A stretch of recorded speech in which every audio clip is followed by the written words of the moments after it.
It's a big night tonight here at the Hill on the campus of Walter Wellborn High School as we welcome you into the F&N High School Football Game of the Week. James Hardy with you, and let's send it down to the field for a very special presentation for tonight's game. Field.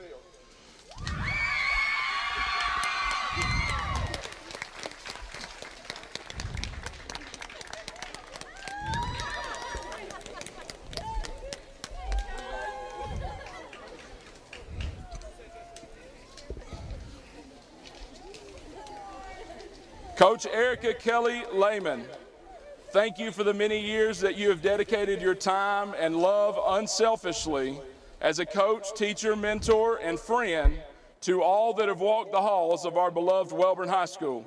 You've made a lasting impact on so many lives during the many years that you have spent serving and giving back to your school and community. You are a shining star that will forever shine bright here on top of the hill. Once a Panther, always a Panther.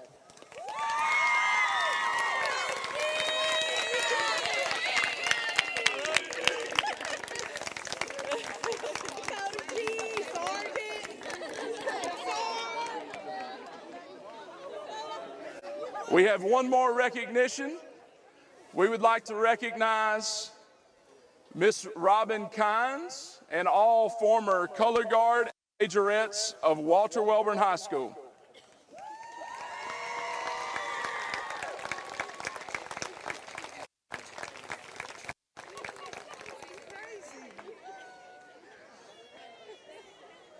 Tonight, the former color guard and majorettes of Walter Wellborn and all the girls who had the privilege of being coached by Robin Kynes want to celebrate her.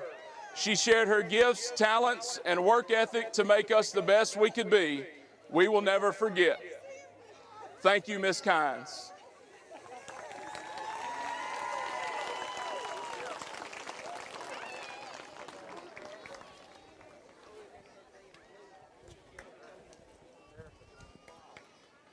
Ladies and gentlemen, one more round of applause for Coach Smith, Coach Kelly, and Miss Kynes.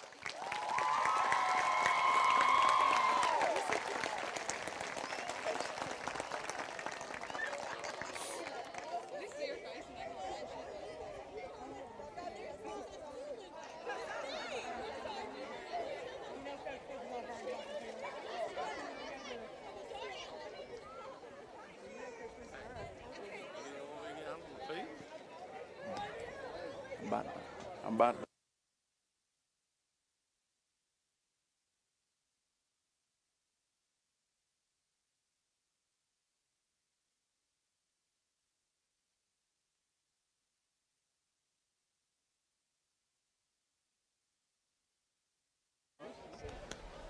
A very special night at the Hill on the campus of Walter Wellborn. And cheerleaders and color guards make their way off the field. We do want to play a special song created by Mr. Scott Tyree and Primetime Sports that he created in honor of the Wellborn Panthers and naming the field at the Hill after his good friend, Coach Jeff Smith. Please listen to the song and join them on Primetime this afternoon. A special day to see the video in the history of Walter Wellborn High School. As here you see tonight, the field here at the Hill officially named for one of Walter Wellborn's very own that not only has coached here for the past 17 seasons, but that also played right here at Walter Wellborn High School. One of our friends as far as the coaching profession of F&N when it comes to Coach Jeff Smith. We welcome you into the F&N High School Football Game of the Week. James Hardy with you, along with Shasta Jones down on the sidelines, Jackson New, Jim Jacobs, and of course Eddie Bullock riding shotgun here with us. And Eddie, first off, this is a very, very special night for really one of the good guys in coaching, especially in our area, in Jeff Smith. Absolutely. A good friend of mine. We always communicated, had fun, coaching against each other. And, we talked a lot about football over the past. So, I think it's a great honor. And, I couldn't have done, dedicated it to someone better than Jeff Smith. And at least I came over here Wednesday to take a look at Walter Wellburn's practice leading up to tonight's big Class 3A Region 6 game. And the first thing I asked Coach Smith when he came up to me after practice, of course, was about how he felt about getting the field named after him. And he mentioned, as far as this being a celebration of the era that he's been a part of course, the almost 2 decades that he's led the Panthers football program.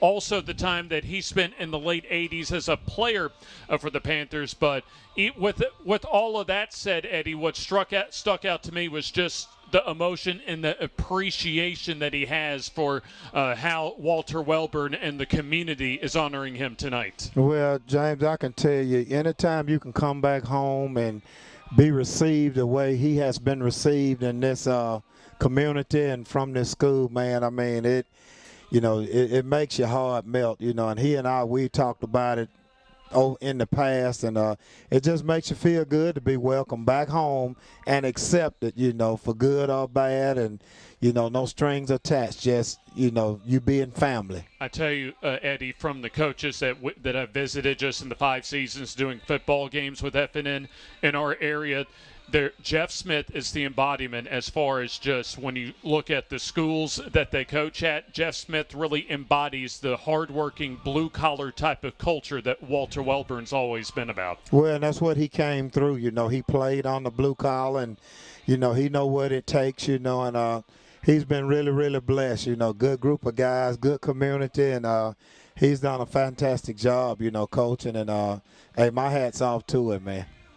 And whether it's at a big-time program, a 3A program, a 1A program, anywhere, when you can stay almost 2 decades at one place, you've done something right. Absolutely. And then when you able to stay at home, that's icing on the cake because, a lot of times, your hometown don't receive you like that, Absolutely. As you take a look at current and former players as well as alumni giving their embrace to one of the best as far as just pure men when it comes to Coach Jeff Smith, as they'll take on the Ohatchee Indians. And, of course, a lot of hoopla with the field being named after Jeff Smith. But tonight's a big game for both of these teams because when you look at it in Class 3A Region 6, because this is an important region game for both teams, Eddie, in a lot of ways. For the winner, they're one step closer, especially if it's Walter Wellborn, to getting into the postseason. And for the loser, it may mean that their postseason chances go out the window. Absolutely. And, Jeff team has added motivation because, it's 2 times you don't want, well, actually 3 times you don't want to lose. And that's homecoming, that's senior night, and, of course, this special dedication to him. He definitely, the boys don't want to let him down. So I guarantee you're going to see some fireworks.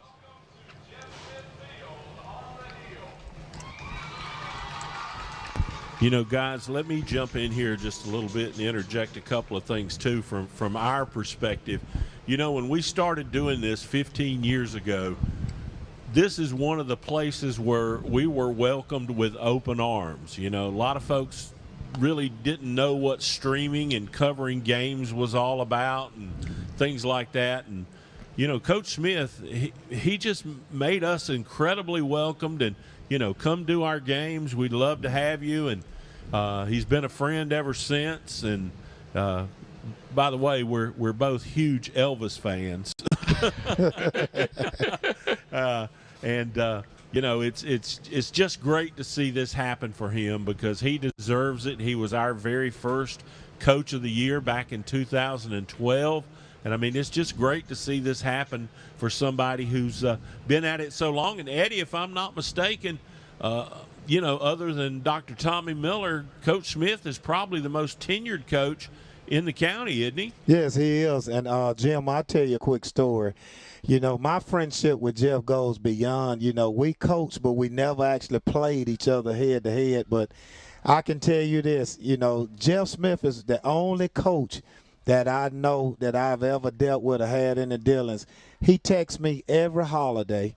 He texts me on my birthday, and he texts me anytime something happened with his kids. And we always been just that close. And most people don't hadn't been able to get on the inside and actually just meet him and talk to him. But most people see his demeanor out on the field. But, hey, I've actually had an opportunity to see the true heart of Coach Jeff Smith. And, hey, I can tell you he is a great guy. You know, he supported me through whatever, and he's just a great guy, man. Yeah, and he really is. He's the epitome of what a community's head football coach is supposed to be about. I mean, if you went out there right now and took a pocket knife and chopped him on the arm, he'd bleed black and white, Coach. Absolutely. I mean, he is the epitome, man, and I mean he wants those guys to have that same, you know, tradition, because your tradition don't die. I mean, you know, it just grow and grow, and he wants it to be to where, you know, that tradition after him still continues, and that's what a true community leader does. You know, and it's really funny, too, because you still get that old school feel when you come here for a football game. And, I mean, we've seen some doozies here, Coach. Hey, man, I think about Coach Dupree. He coached here, was at the boys club.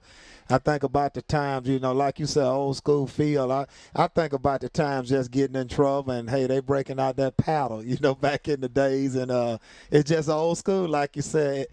Much hasn't changed up here on the hill.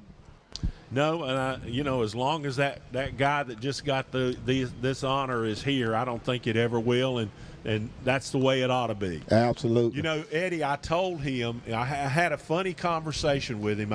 I saw a post somewhere about a field that had just gotten the artificial turf, and it was solid black with white lines. And I took a picture of it and sent it to Jeff and said, now, Coach, this is what you need on the hill. He said, man, that's too hot. Well, that's him. Now, I'm sure he don't mind the turf. He probably doesn't want turf. Absolutely. That's what I was just fixing to say. If you get the truth out of him, he'll live with that natural grass all day. 100%. Ohatchee and Walter Wellborn going at it. Walter Wellborn at 3-2 on the season, and Ohatchee at 2-3. Our countdown to kickoff brought to you by Bama Sheds continues. We'll take this time out and take a look at the statewide rankings, the top 10 across the state of Alabama. On the other side of this timeout, as you're watching the FNN High School Football Game of the Week. Looking to transform your outdoor space? Look no further than Bama Sheds. As a family-owned and operated business, we understand your needs. That's why we offer no credit check, rent-to-own options. Enjoy free delivery and setup within 35 miles of our 4 convenient locations. Whether you need a shed, pole barn, garage, or carport, we've got you covered. Visit our website at bamasheds.com or call 256-268-8484. Bama Sheds, where quality meets affordability and your outdoor dreams become reality. At Farmers and Merchants Bank, we're showing off our school spirit with our newly designed vertical Spirit debit cards. Now, these are customized with your favorite school's logo, and half of every Spirit card purchased goes toward your school. So, show off your colors and support your local school with the F&M Spirit debit card. You can learn more at F&M.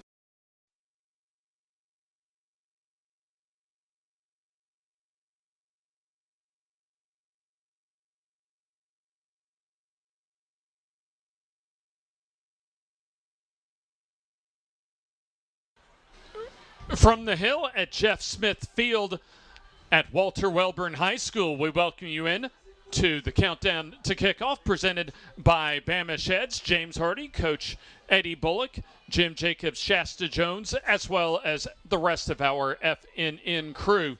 A special night here on the campus of Walter Wellborn, as let's take a look as far as the top 10 in the state of Alabama this week.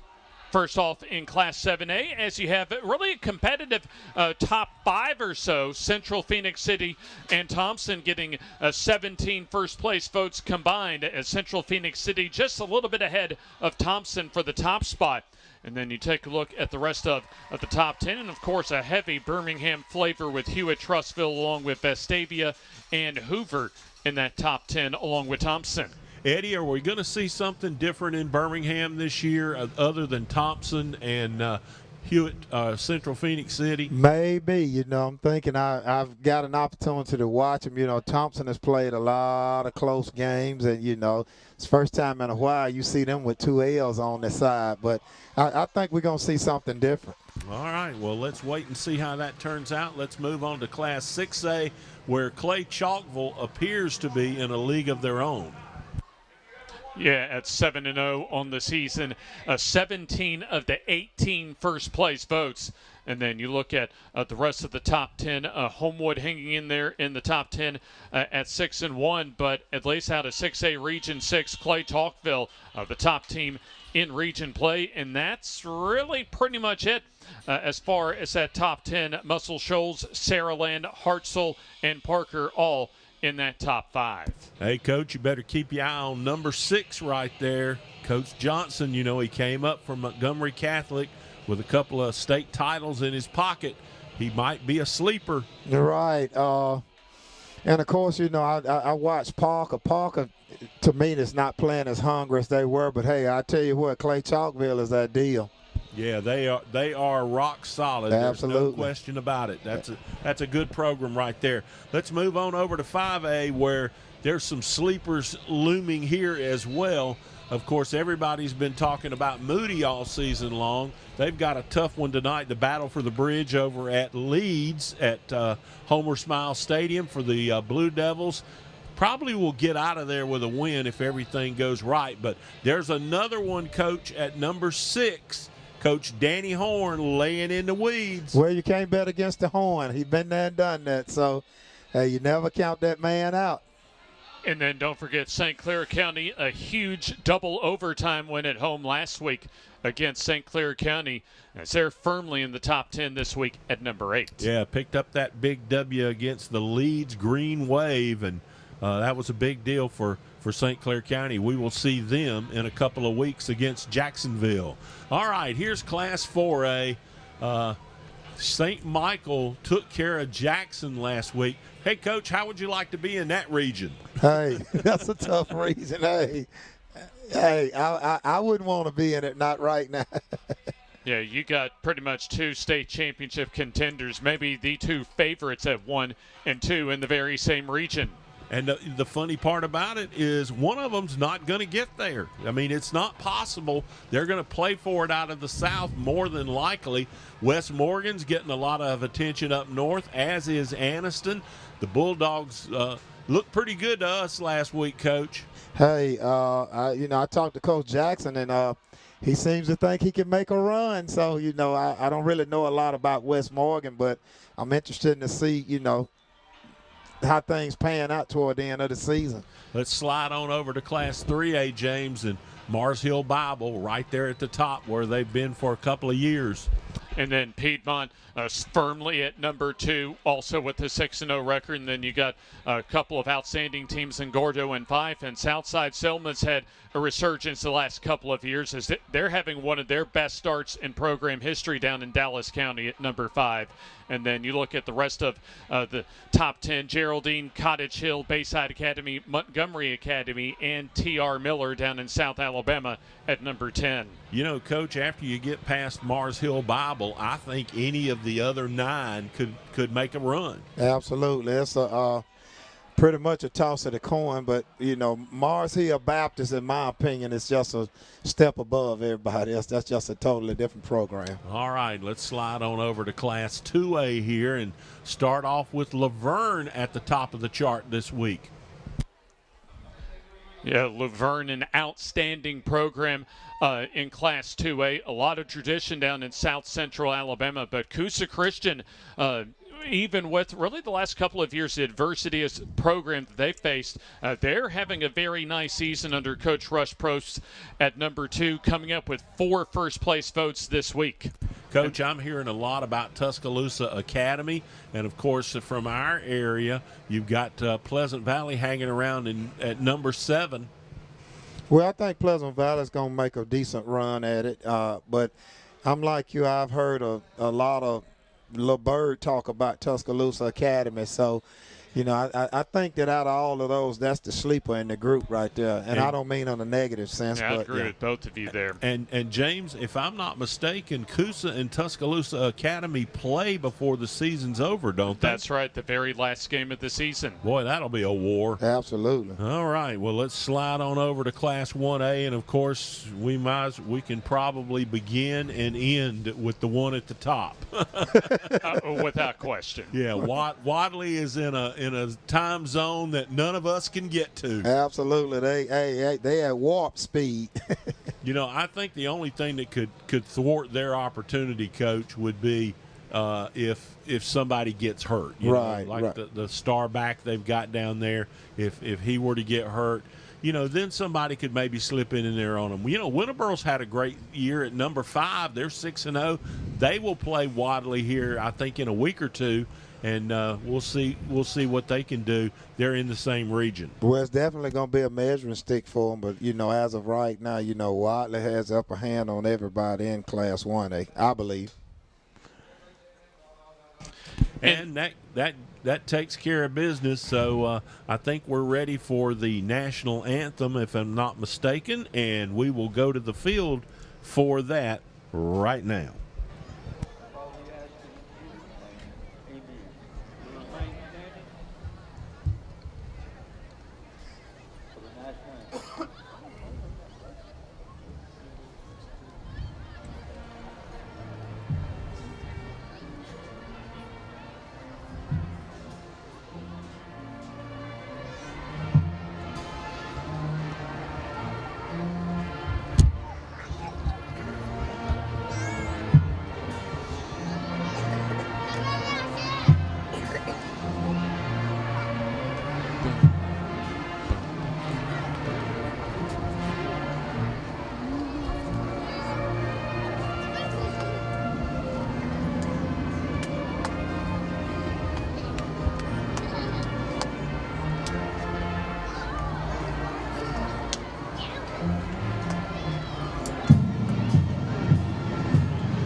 Eddie Bullock, Jim Jacobs, Shasta Jones, and our F&N crew with you tonight for Walter Wellborn and Ohatchee. Our countdown to kickoff brought to you by Bama Sheds. Built tough, built fast, backed by Bama Sheds. The coin toss still to come. And in fact, it looks as if, trying to see if Ohatchee is already, in fact, they're just about ready. In fact, they have come out of their pregame locker room, about ready to take the far side of the field. And Walter Wellborn shouldn't be that far behind them, as I do indeed see the captains coming out for Ohatchee across the way. Oh, and by the way, in addition to the pregame hoopla with Coach Jeff Smith having the field named after him, there also will be a special MC for tonight's coin toss, as the honorary captain tonight here at Walter Wellborn is Dalton Gilbert, a 2020 graduate of Walter Wellborn High School. Dalton served as a team captain on the 2019 semifinal squad and was recognized as a first-team All-State offensive lineman. A dominant presence in the trenches, Dalton exemplified leadership, toughness, and dedication both on and off the field. So let's take a look to see who we have as far as those game captains for the Indians of Ohatchee. As we have the quartet, including Gus Hunter. That is Gus Hunter, of course, one of the most experienced players on the roster. Still has one more year to go with Ohatchee for 2026. And then also captains tonight, Ethan Jones, as well as Tripp Nunnally and number 62, Braxton Davis. And just still looks as if some of the captains, I believe, indeed for Walter Wellborn also have made their way out onto the field. Also 4 captains that Jeff Smith is rolling out for our toss of the coin. And tonight as well, our HSAA referee is Cecil Garrison. Looking at these two teams so far this season, it's been an up and down season for both. Walter Wellborn, as we mentioned, at 3-2, but they're 3-1 in 3A Region 6, while for Ohatchee, been an up and down season as well, a 2-5 overall, and just 1-4 in 3A Region 6 under first-year head coach Blake Jennings. And we mentioned Jeff Smith. He's basically been at home where he played one of Walter Wellborn's very own for the past 17 seasons as their head coach. But Blake Jennings as well, Eddie, making in a lot of ways his trip back home to lead the Indians as their head coach. After spending a couple of seasons at White Plains as their head coach, and before that as Ohatchee's defensive coordinator.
We inch closer to kickoff tonight.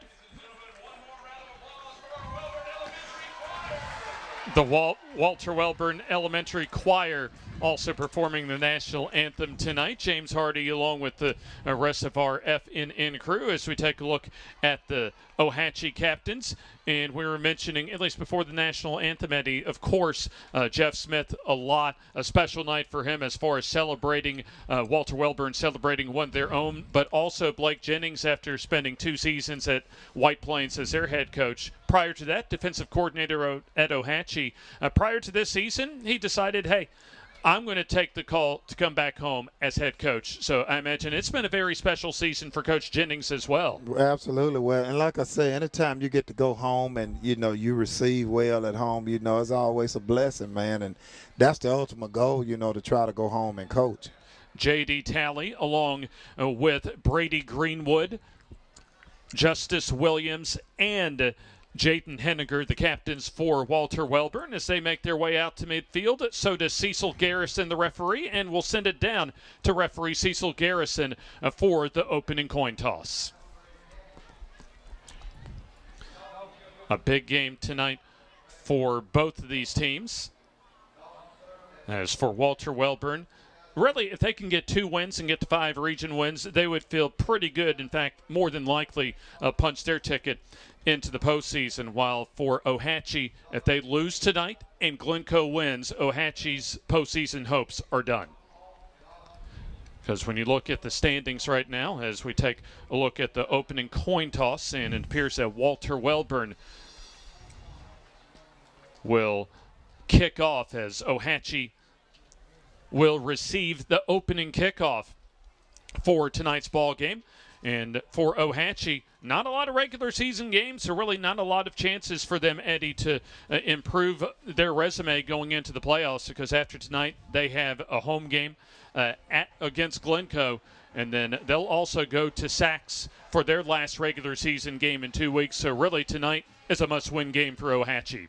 Absolutely, and it's a must-win for Ohatchee, but Wellborn puts themselves in a pretty good situation with winning this, because they have a couple of tiebreakers on a couple of teams. I know they have tiebreak on J.B. Pennington, so with them having 1 loss and Pennington having 2, you always got that 1 game edge on them. So a big night here at Walter Wellborn as we're awaiting the Panthers squad to make their entrance out onto Jeff Smith Field. Piedmont and Westbrook Christian, the top two teams in Region 6 of Class 3A. A 4-0 region mark for Piedmont and 4-1 for Westbrook Christian. Then Glencoe and Walter Wellborn tied for third coming into this week, as here comes the Walter Wellborn Panthers. Under 17 seasons of the tutelage of Coach Jeff Smith, the Walter Wellborn Panthers looking to make their way back to postseason play after missing the playoffs for a rare time last season as part of that five-way tie for third in Class 3A Region 6. And there you take a look at Blake Jennings as well as the Ohatchee Indians. And before we get things kicked off, Eddie, provide us what you think are your keys for both of these teams tonight. Well, both teams are blue-collar type teams, and, they want to run the football. So I believe the key going to be who establish themselves at the line of scrimmage, because I know Coach Smith is not going to change. He'll throw it every now and then, but he's going to run the football. And, of course, Ohatchee been known to run it. So I think the battle is going to come down to who can run the football the best. And, of course, you have to have not get penalties to drive killers, but I think it's going to boil down to who run this football the best. Chef Tees brings you our kickoffs this evening. A big thanks to Chef Tees for joining us tonight. Located on Highway 431, not that far away from Walter Wellborn High School. And there you see the number on the screen, 256-770. As we'll take a look at Chef Tees, I imagine, a couple of times here throughout the evening, as we'll see Walter Wellborn get ready to kick things away. Caden Horton will handle the kickoff duties tonight. And then the main returner for the Ohatchee Indians is Phoenix Tuio Losega. A lot of young players tonight for both of these teams. As Horton gets ready, that is Caden Horton to kick off. Really limited numbers as far as the depth for both of these teams this year. Only about 5 or 6 seniors for both Ohatchee and Walter Wellborn, and about 35 to 40 on the roster this year, as Horton, a low line drive, goes over the head at the 16-yard line. And looks like Sanders able to pick it up and advance it to around the 13, maybe the 14-yard line. In fact, let's take a look at the Ohatchee offense as Carson Sanders, the starting quarterback. Now, in their 2 victories, Eddie, for Ohatchee, Sanders has had a combined 4 touchdowns passing. Now, of course, they're not going to throw the ball a lot, much like Walter Wellborn, because Coach Jennings has returned his offense to the Ugly Eagle. The starting offense at running back, Jayton Sickler, along with maybe some Braden Bennett tonight. Sickler on the call and breaking out of a tackle and roaming to the near side. Check that, Gus Hunter at running back, able to rumble down the field for a big gainer across the Ohatchee 45 to about the 46-yard line. Well, it should have been a tackle for a loss, but he just didn't wrap up right there. But right there, you see at the line of scrimmage, there's the tackle right there that he broke, and, he's out to the races. No breakaway speed, but he did what he needed to do. A first down run for big old Gus Hunter, the junior. Hunter also in the backfield once more. Gets the call, and this time stood up and wrapped up and taken down. Rest of the Ohatchee starters, as Fisher Connell as well as Phoenix Tuio Losega, are more of a wing back as far as the Ohatchee offense. Tight ends, Coleman Fowler and Alston Carroll. Line of scrimmage, Tripp Nunnally, the left tackle, Caden Mann, left guard, James Crump at center. Also, Raylan Snelling at right guard and Braxton Davis at right tackle. A quick look at the defensive line for Walter Wellborn, as Eli Wickland and Parker Williams, the defensive ends. Nose guard, Tristan Crossley, and defensive tackle, Juan Hernandez. Second and long. Hunter stood up again, wrapped up and taken down for a loss. Back about the 46-yard line, as we'll take another look at some good penetration by Walter Wellborn. Well, they running a 43 defense, so you know he letting his linebackers roam, and he making those down linemen demand double teams, and that's what you want to do against it. You want to free those linebackers up so when the gap come open, they can just fill the gap. The nose guard Tristan Crossley leads the way on the tackle for loss. Now, right here, you have to watch for a wing-back pass or something like that because it's 3rd and long. They have to throw the football. Here's Sanders, sets up the screen. Good execution complete at midfield. As crisscrossing his way is Tuio Sega as he nearly gets the first down into Walter Wellborn territory. Still about a couple of yards shy of the first down as we'll take another look. Well, you want to tell your defensive team when it's 3rd and long like that to watch for screens and draws. The city of Ohatchee brings us our first quarter. A big thanks to the city of Ohatchee for joining us tonight as one of our sponsors. Linebackers for Walter Wellborn as a 4th down coming up. Braden Horton and Caden Horton, the outside backers, and Brady Greenwood is the inside linebacker. 4th down and 2. Well, right here, James, you want to pin your ears back and send everything because you know they're running the football. Hunter up the middle, lowers the head. Its second effort does get the first down. That would have been very close if Walter Wellborn had been able to stop forward progress right around the 43-yard line, but give credit to Hunter. His determination keeps Ohatchee on the field. Well, they're not wrapping up on tackles right now. I see a lot of hard hits initially, but just not wrapping up. So the drive continues for Ohatchee. 5-yard gain to the 40 for Hunter. Delay give goes to Hunter. Finds some running room. Good patience that time as coming up from his safety spot, Zane Hill on the tackle. Also Jakeem Kirby, the other Panthers safety, and J.D. Talley, as well as Maurice Taylor are the corners. And something interesting about this series, Eddie, Walter Wellborn, they're looking for their first victory over Ohatchee at home since 2015. Now, that's amazing. I didn't know that stat there. I heard one of the coaches at practice mention that as far as motivation to the players. I did not know that either, actually, before they was coming out here to practice on Wednesday. 2nd down, 6 to go.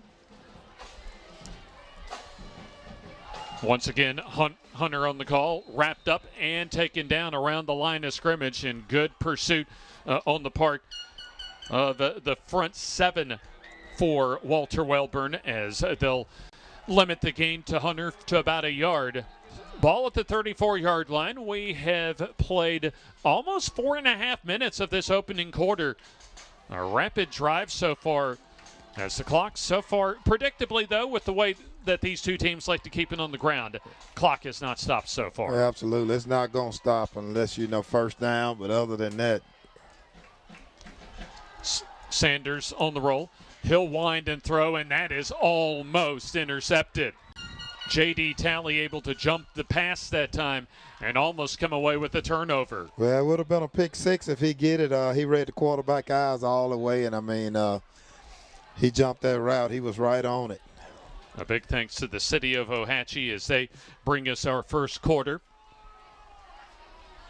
Ohatchee not too far away from where we're at Walter Wellborn, just on the western outskirts of Anniston. 4th down and 4. Line to reach the 30 to keep this drive alive for Ohatchee, as we'll have a whistle, and it appears a timeout on the field, and we'll take the timeout with them. No score. Ohatchee on their opening drive. 7:13 to go, opening quarter here on the F&N High School Football Game of the Week.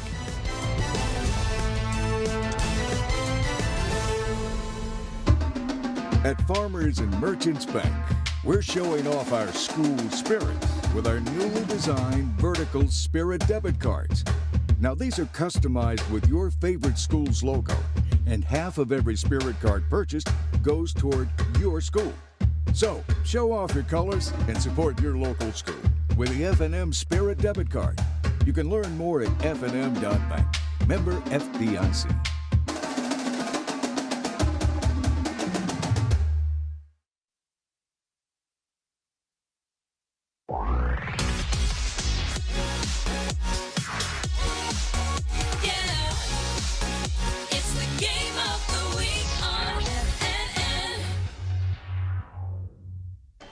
An important 3A Region 6 battle for both of these teams, as for the loser, it might be an elimination game for them as Ohatchee faces a 4th down and 4. First quarter, 7:13 to go. This is Ohatchee's opening drive. Watch the sprint out on this, or watch the middle screen again. 4th down. Man in motion, Hunter, as the roll for Sanders. Cox, and now throws to Hunter, dropped, incomplete. Now, where he touched the football was shy of the first down, but I think, Eddie, if he had reeled that in, his momentum would have gotten him to the first down marker. Well, they move in the pocket for him because it's kind of tough to cut off the pass rush of Wellborn right now. So they trying to move the pocket and running some safe passes. Isaiah Amberson and the Walter Wellborn offense now come out for their first offensive possession. We'll see Maurice Traylor, Braden Horton, and Zane Hill as the primary ball carriers, as the quick pitch to the near side. Some good running room for Maurice Traylor, that is the junior, as he's able to cross the 40 to the 41-yard line. Let's take a look at the rest of the Walter Wellborn offense, as Eli Wicklund, the tight end, Justice Williams, the linebacker. It appears we have a marker on the field, and we do indeed at the line of scrimmage. Well, you got a false start. The receiver down here at the bottom, he didn't get lined up. He was actually 3 yards over the line of scrimmage, and by the time he moved back, the ball was snapping. So it was illegal motion. Oh, that's never a good thing on the first play. So 1st and 15. Keeper for Amberson. Good vision that time to reverse field, and he gets a good gain across the original line of scrimmage. Crosses the 35 as well to the 38-yard line.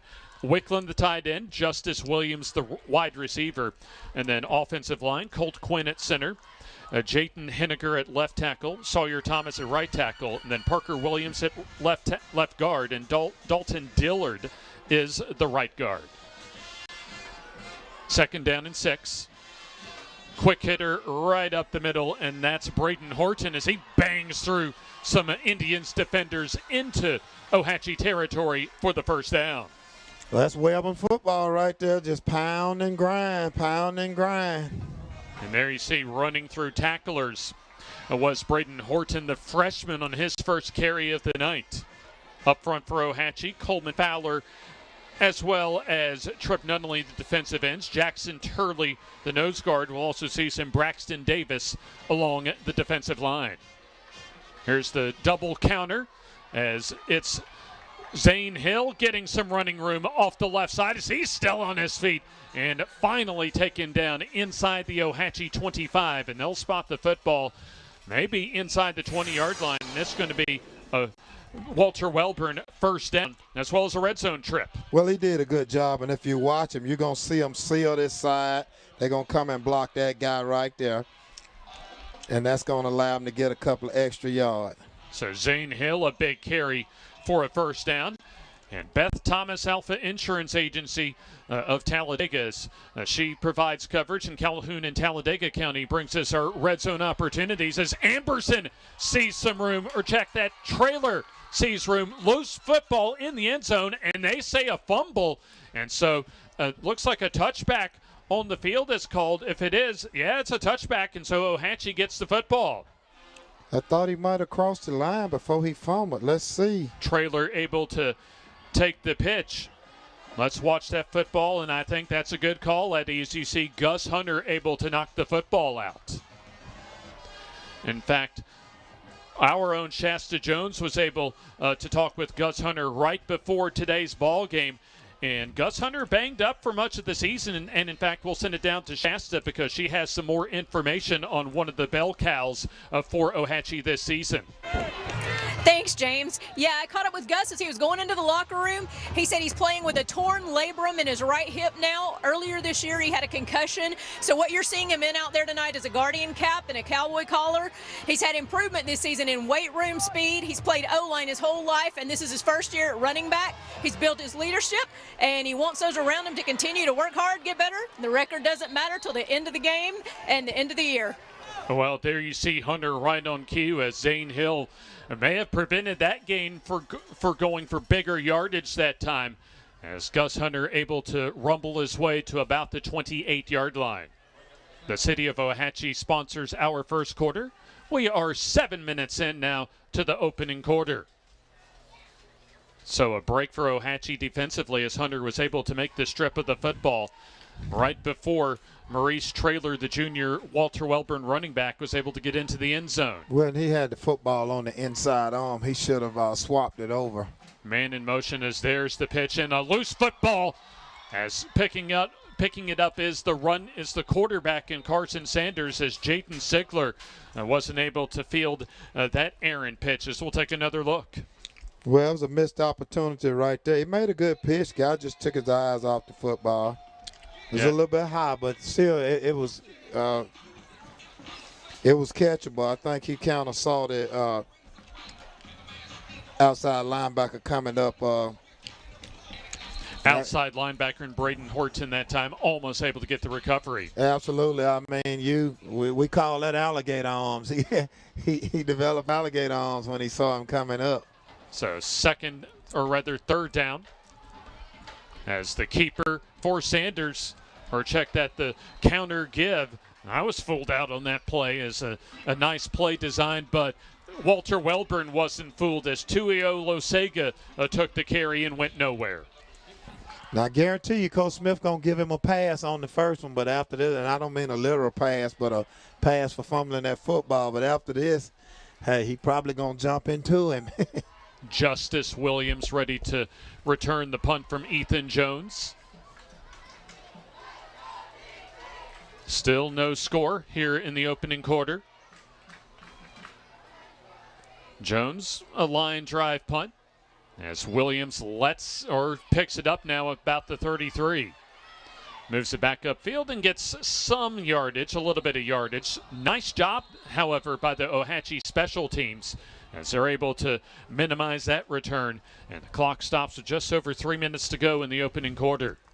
So now Walter Wellborn gets a chance to try and redeem what was a promising opening drive, as we saw they got into the red zone, and then Maurice Traylor was just maybe a stride away from putting that ball in the end zone before Gus Hunter knocked it out. Right, and they know they can run the football, so you'll probably see much of the same.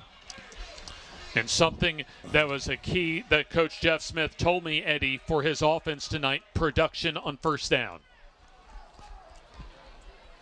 Walter Wellborn now goes into the shotgun. Here comes the give to the near side as Zane Hill tries to turn the corner. Good positioning, however, by Tuio Losega as he comes up from his cornerback spot to make the stop. Taking a look at the rest of the Ohatchee defense, Dallin Sigler and Jayden Sigler, the outside backers. Ethan Jones, Fisher Connell, the inside linebackers, and then Carson Sanders and Phoenix, Tuio Losega are the corners. Braden Bennett, Alston Carroll are the safeties. 6-yard gain for Zane Hill on that first down run. Keeper for Isaiah Amberson as he stood up right around the 45-yard line and then thrown back as his forward progress will move it back to about the 45-yard line as the inside linebacker Ethan Jones on the stop. So third down.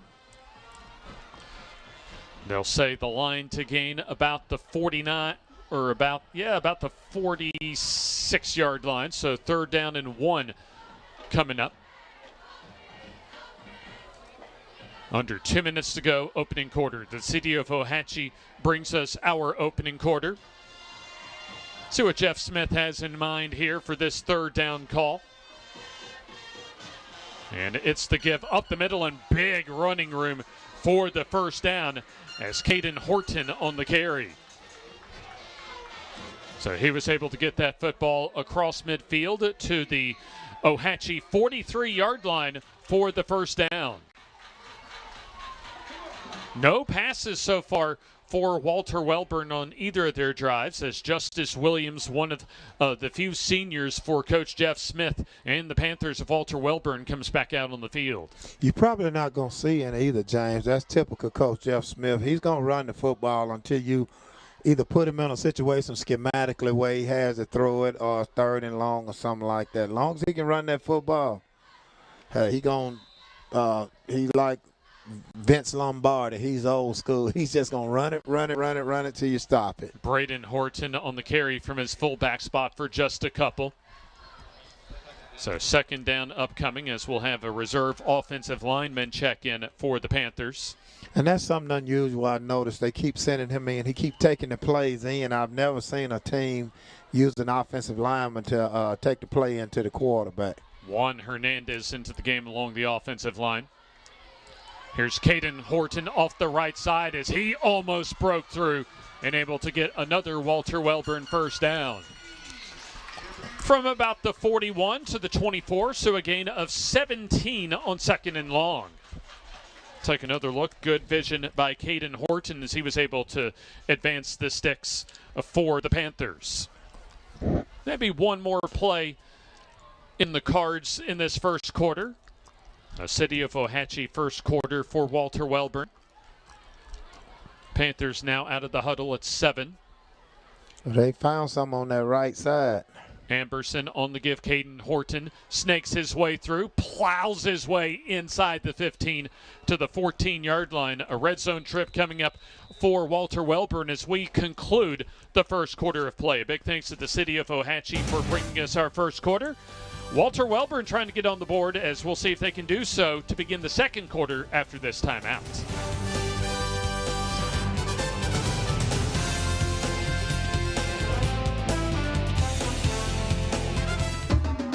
At Farmers and Merchants Bank, we're showing off our school spirit with our newly designed vertical Spirit debit cards.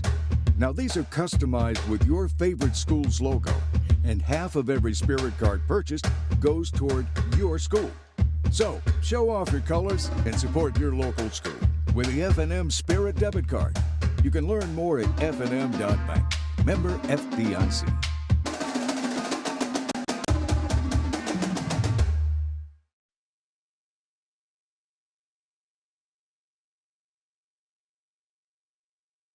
Team has gotten on the board, but Walter Wellborn is on the move as they are in the red zone. And of course, our red zone trips tonight brought to you by Beth Thomas Alpha Insurance Agency, covering Calhoun and Talladega counties, and our second quarter by Advantage Tire. Advantage Tire in alignment, not too far, about an extra point kick away from the Hill and Jeff Smith Field on Highway 202. So second down and short coming up after Caden Horton had a 9-yard gain.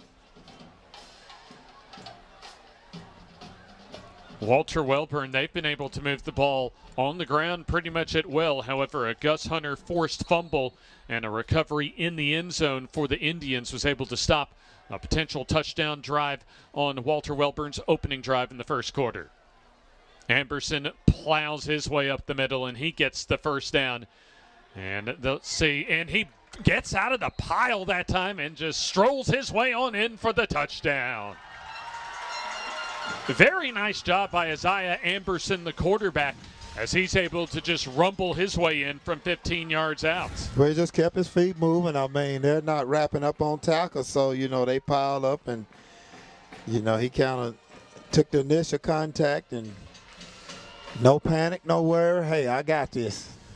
So Walter Wellborn on the board first, a 15-yard touchdown run by Isaiah Amberson.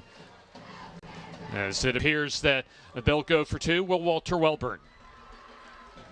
Here's the direct snap to Traylor as he fumbles, but gets it back in. Hey, no worries, I got this taken care of. Traylor for the 2-point conversion. Absolutely. He just fumbled the football and he redirected. Let's take this timeout as Walter Wellborn on the board now up 8-0.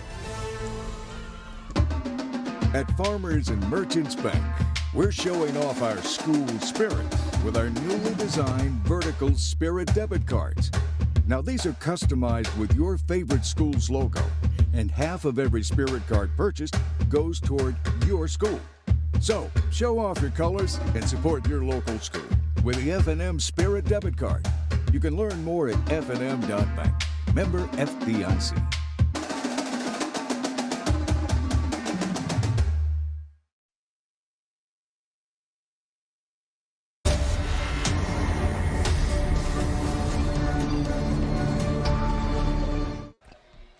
Walter Wellborn able to get a 15-yard touchdown run by Isaiah Amberson, followed by Maurice Traylor's 2-point conversion run. After bobbling the snap, actually dropping the snap, but he was able to calmly pick it up on the bounce and then just roll his way on in for the 2-point conversion. Here comes the Chef T's kickoff for Walter Wellborn. As towing things up is Caden Horton. Phoenix Tuio Losega deep to receive. 770-4683 the number for Chef T's as Tuio Losega roams to the near side. He has running room across the 40 and then lowers the shoulder and popped out of bounds at about the 43-yard line. A good hit that time by Braden Horton for the special teams tackle. Yeah, they just got out their lanes right there. That was you shouldn't have that big of a gap. They all should avoid it to the left. First down upcoming. Advantage tire in alignment on Highway 202 brings to you our second quarter. Carson Sanders, 4 touchdowns passing in both of the Ohatchee wins so far this season. Gets the high snap, and he'll give off to Gus Hunter, and he gets swarmed under about the line of scrimmage, but his strength able to carry about 4 black shirts, including Caden Horton, who's able to lead the way on the tackle.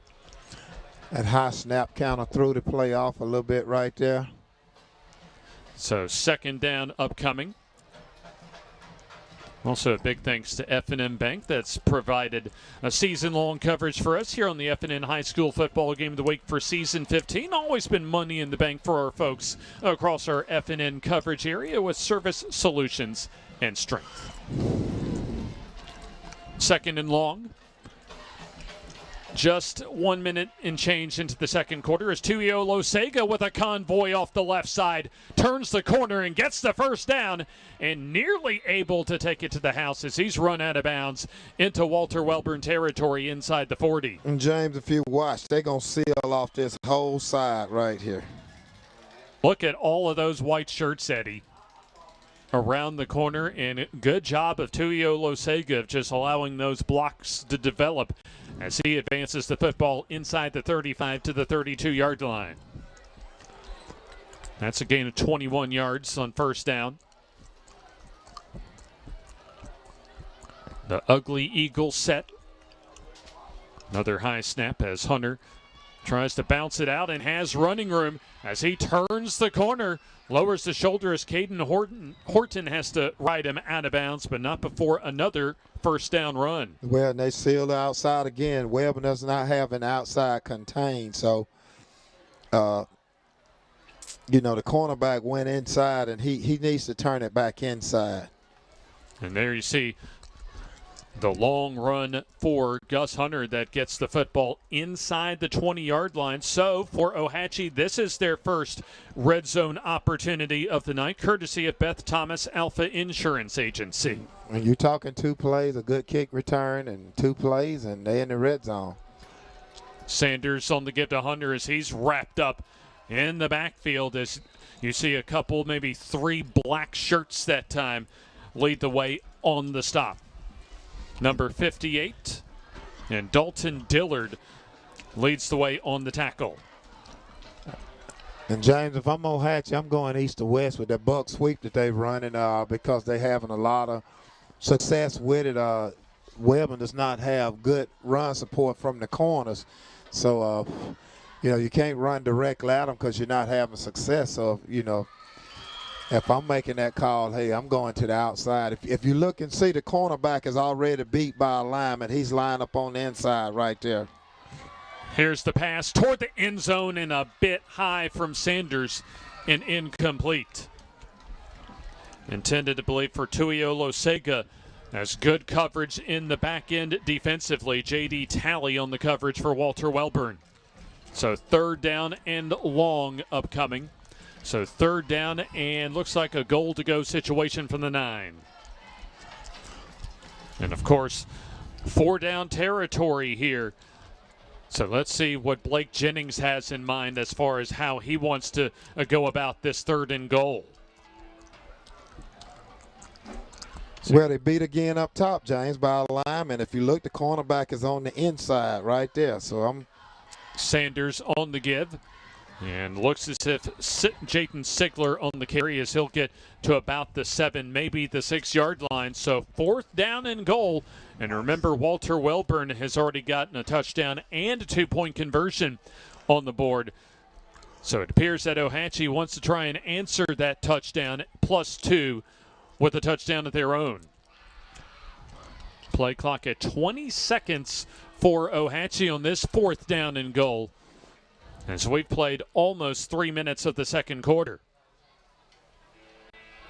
See if Advantage Tire and Alignment can carry, or I guess tow, the Ohatchee offense into the end zone, as Blake Jennings wants to take a little bit more time and think about it as he'll call a timeout. 4th and goal coming up as we'll step aside for this timeout here on the FNN High School Football Game of the Week.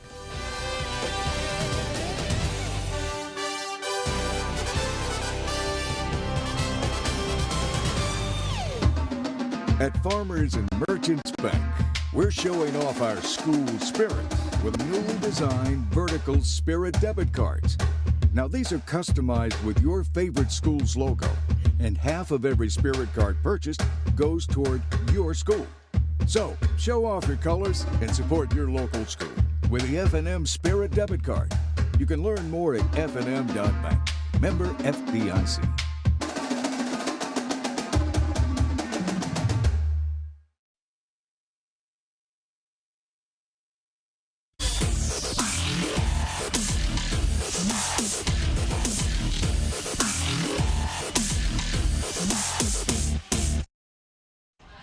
On the west side of Anniston tonight, as the Ohatchee Indians have a 4th down awaiting them inside the 10-yard line. They're down 8-0. 9:04 to go until halftime. As the Ohatchee looking to put this one in the end zone. Gus Hunter, the lone setback. Sanders awaits the snap. He'll roll. Now wants to throw it back. Has a receiver and held on to, I believe, and yes, a touchdown for Ohatchee as Alston Carroll, the tight end, reels in the grab. We'll take another look, a deserved look for Alston Carroll at this outstanding diving grab. A favorite play of Ohatchee's, that throwback pass to the tight end as Carroll goes full extension for the touchdown. PAT try for Anthony Garcia as we have a late Indian coming out onto the field. No harm, no foul there. As the play clock now just starting. Snap and holder there, and the kick, that is up, and that is good. So we'll take the timeout. 8-7, Walter Wellborn on top. 8:59 to go until halftime. You're watching the FNN High School Football Game of the Week. The Calhoun County Commission, made up of Fred Wilson, Danny Shears, Carolyn Henderson, Terry Howell, and Lee Patterson, ask you to take a look at what Calhoun County has to offer. Our beautiful parks, neighborhoods, recreational facilities, historic sites, and museums. Our citizens enjoy a high quality of life and strongly support the arts. If you're considering expanding or starting a new business, take a look at Calhoun County. You'll be glad you did. Welcome to Calhoun County, Alabama, your natural attraction. We have invigorating outdoor activities, amazing cultural sites, mouth-watering food, and southern hospitality, all wrapped into one amazing vacation destination. Whether you're looking for a relaxing overnight getaway or for a one-of-a-kind escapade, Calhoun County boasts an incredible selection of outdoor recreational opportunities. Calhoun County is the natural attraction, centrally located between Atlanta and Birmingham, with plenty of fun and memories waiting to be made. Come to Calhoun County, Alabama, a natural attraction.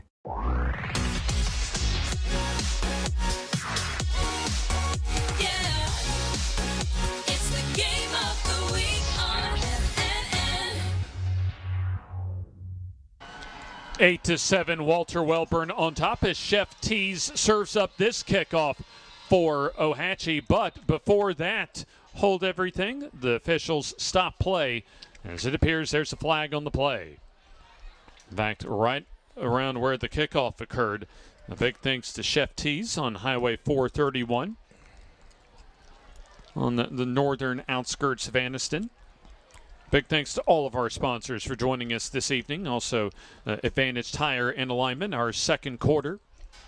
And, of course, with the hard hitting and the festivities pregame with Jeff Smith having the field honored after him. A little party atmosphere today, so the bags of ice, the popcorn, the Oleo donuts, bring them all here to Walter Wellborn High School from our friends at the Grub Mart. And both teams will definitely need those stock of ice following tonight's physical battle. Already quickly through a quarter and almost a half a quarter, as there's the end-over-end kick on the Chef T's kickoff. Walter Wellborn's going to get some really good field position as Traylor gets tripped up across the 35 to the 36-yard line. So that was a good response. And I'll tell you what, you look at that catch, Eddie, from Alston Carroll. That was a Saturday or a Sunday grab that he made to get Ohatchee on the board. Absolutely. He laid out, I got it, pulled it in, And now Walter Wellborn will try and respond here. They still have the lead, but Ohatchee with the momentum. Isaiah Amberson has a touchdown rushing tonight, as he'll give up the middle to the big fullback in Braden Horton, as he'll somersault his way close to and does, I believe, have the first down. Walter Wellborn's been successful up the middle around that right side of the offensive line so far tonight. It's been Braden Horton, Zane Hill, and also Caden Horton that have got the majority of carries. Maurice Traylor also almost got a touchdown rushing in the first quarter. Here's the keeper for Amberson as he's bottled up right around the line of scrimmage. almost looked like a busted play. In fact, he might be right on that, as it appeared the fake, and nobody fooled that time as Tripp Nunnally on the stop. So they'll spot the football at the Walter Wellborn 46-yard line. A 1-point margin in favor of Walter Wellborn. The field honored for Coach Jeff Smith prior to tonight's game. There's the give off the right side as taken down. First time for Jakeem Kirby to get a carry this evening, as he's the fifth different player to get a carry for Walter Wellborn tonight. As he'll check out, and back in comes Maurice Traylor. A solid gain of about 3 yards or so, just shy of midfield. There's a third down upcoming.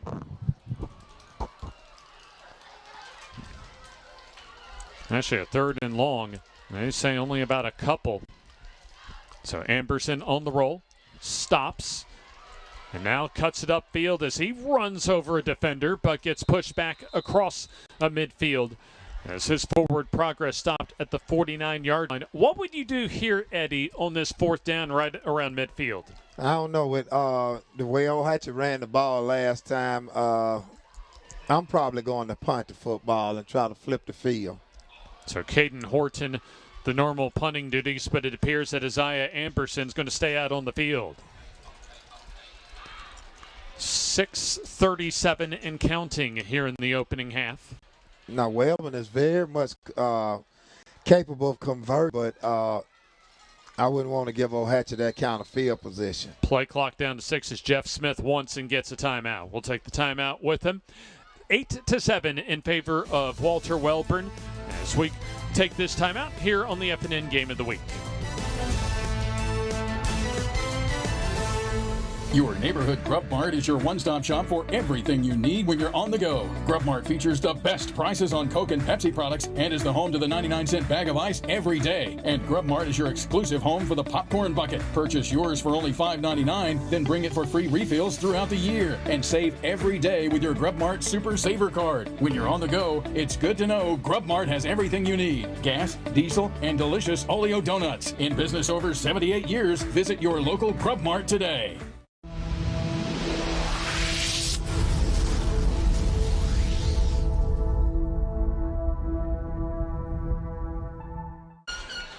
A big play early in this ball game, almost halfway through the through the second quarter, as Walter Wellborn has a 1-point lead and looks as if that Coach Jeff Smith is going to make a safe call here, and he's just going to punt it away. So Braden Horton comes out to punt. And that's what we were talking about earlier. I would try to flip the field. Able to get a solid punt off, a knuckleball punt that almost comes to a stop at the 25 and gets about 3 or 4 more yards to about the 21-yard line. First down and 10 upcoming. As Ohatchee will now have an opportunity if they can drive the field here to take their first lead of the ball game, as they were able to score on a 4th and goal pass from the 6. A great diving catch by Alston Carroll, as Carson Sanders is able to get his first touchdown pass of the night. Advantage tire in alignment on Highway 202. An outstanding place to take your vehicle. Brings us our second quarter. Sanders drops back. He wants to go over the middle and had his receiver, but it goes in and out of the hands of Tuio Losega, incomplete. Tuio Losega in one of their 2 wins this season for Ohatchee against Donahoe, 162 yards rushing and a couple of touchdowns, so he certainly has some big playability on the outside for the Ohatchee Indians. He had him wide open. We'll hear later on as far as from Coach Blake Jennings when we get an opportunity as far as just how the players have adjusted going back to the Ugly Eagle offense. But right now, a second down and 10.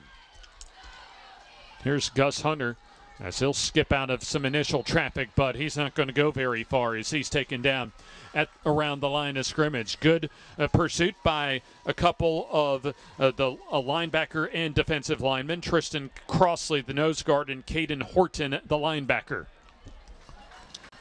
So third down upcoming is going to be long, just a couple of yards on that run by Gus Hunter, so third down and 8.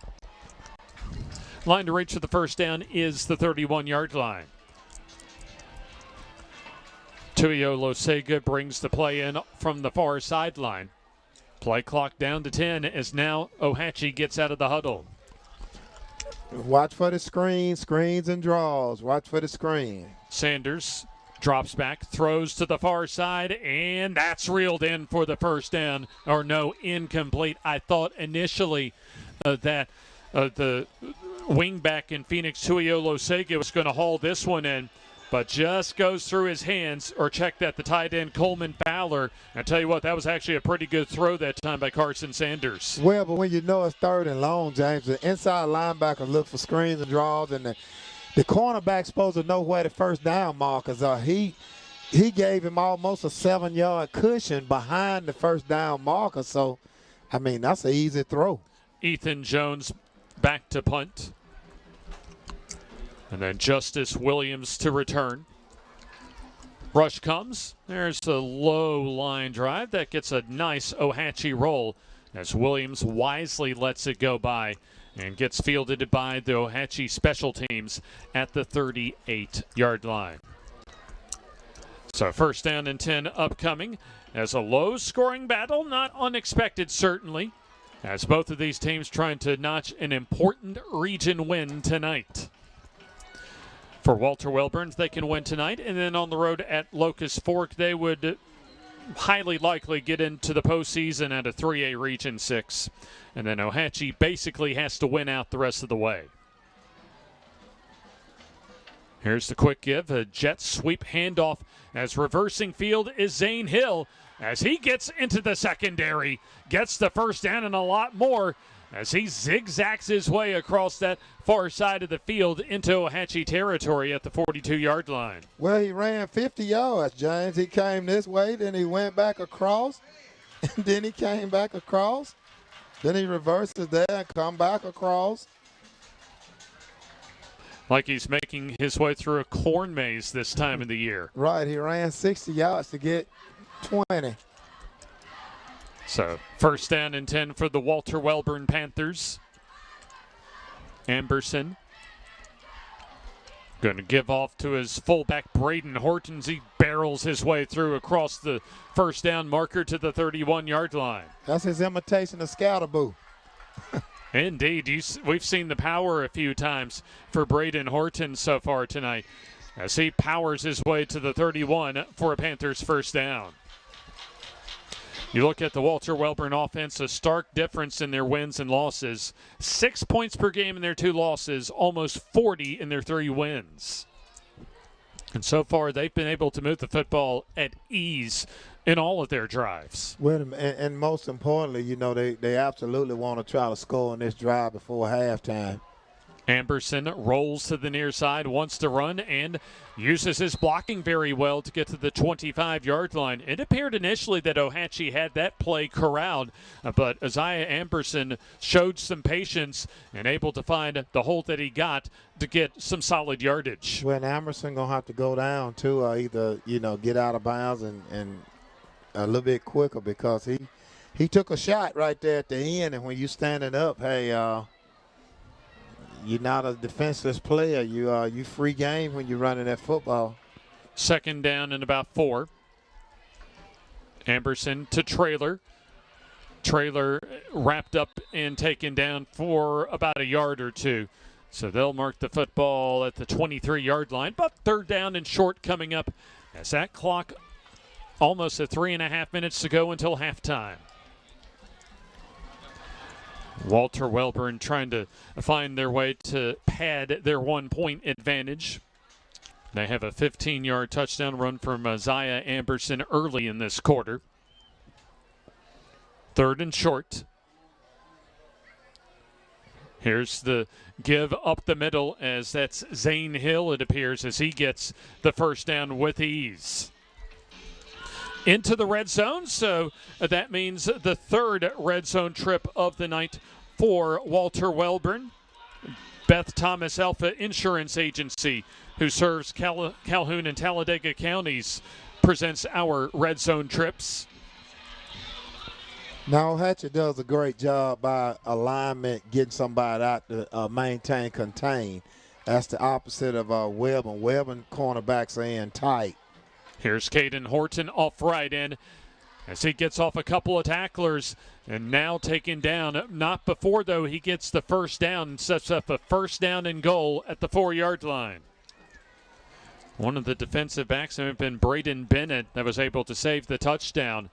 As Ohatchee will make a substitution defensively as a first and goal upcoming inside the 5. Walter Wellborn, a big opportunity to at least make this what would be a 7-point advantage. Tight formation. Amberson goes under center. And he'll give an easy does it for Zane Hill as he gets his first touchdown of the night. And Walter Wellborn, off of that 4-yard scamper by Hill, takes a 7-point advantage. So great blocking on that left side of the offensive line as you had Colt Quinn along with Parker Williams and Jaden Henniger lead the way for Zane Hill, who was able to score from 4 yards out. Well, they went old school then. They went the triple T formation. Yeah, the full house backfield that time. Yeah. And same deal here on the 2-point try. The keeper for Amberson lowers that shoulder. Is he in? And yes, he is for the 2-point conversion.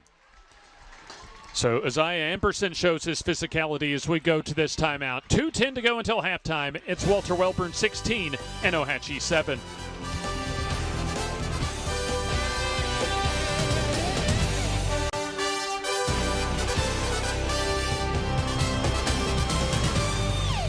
It's game day, and from all of us at Bucks Island, from the Loft Tackle Store, from the team in service, from the team in parts, from the sales team, from the Bucks Island family, good luck and go get 'em, boys. Treating our customers the way we want to be treated since 1948. BucksIsland.com or call 1-800-I'm-READY. Let our team help you win on the water.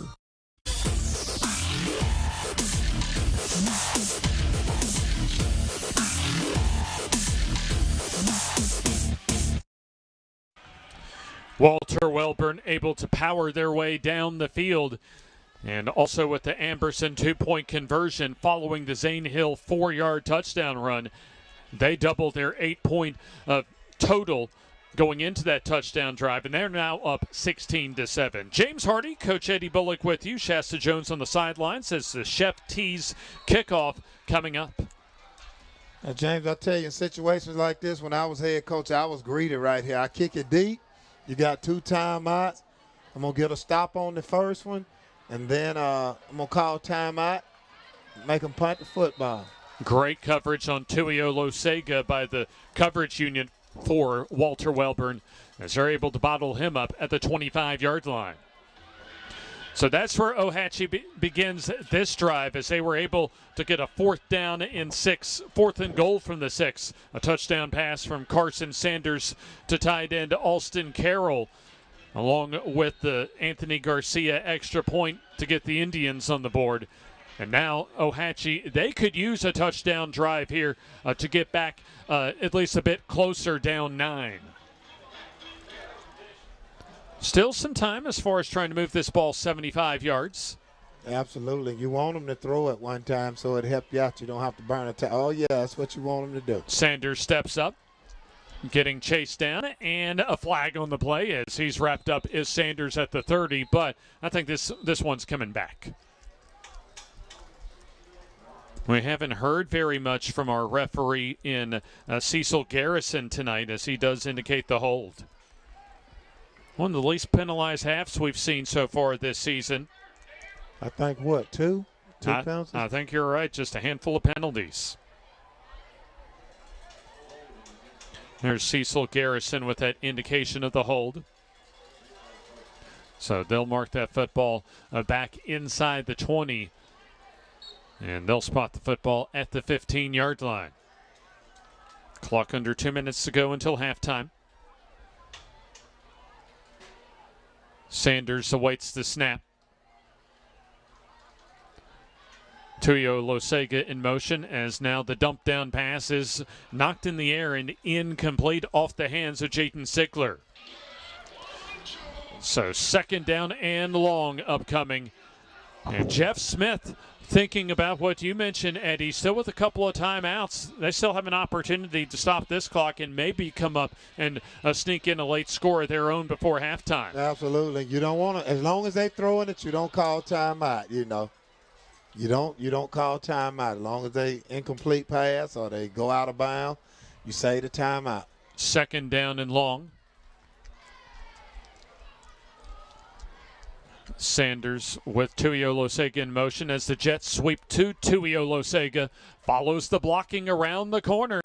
And he goes out of bounds just beyond the 30 at the 31-yard line. So that does stop the clock with 1:29 to go. A 3rd down and 4 awaits Ohatchee. So that was a good play on 2nd down to at least have a more manageable 3rd down coming up for the Indians offense. Right, but you want to get a stop right here and immediately get a timeout. So, you know, if I'm on defense right here's the time, I'm going to send the house at them. Brett Favre always said at the 2-minute drill, the key getting first downs and moving your offense. 3rd and 4. Here's the give. Sigler finds room up the middle, gets the 1st down, and more as he breaks out of a tackle. He's being chased down by Kirby and finally wrestled down at the 40-yard line.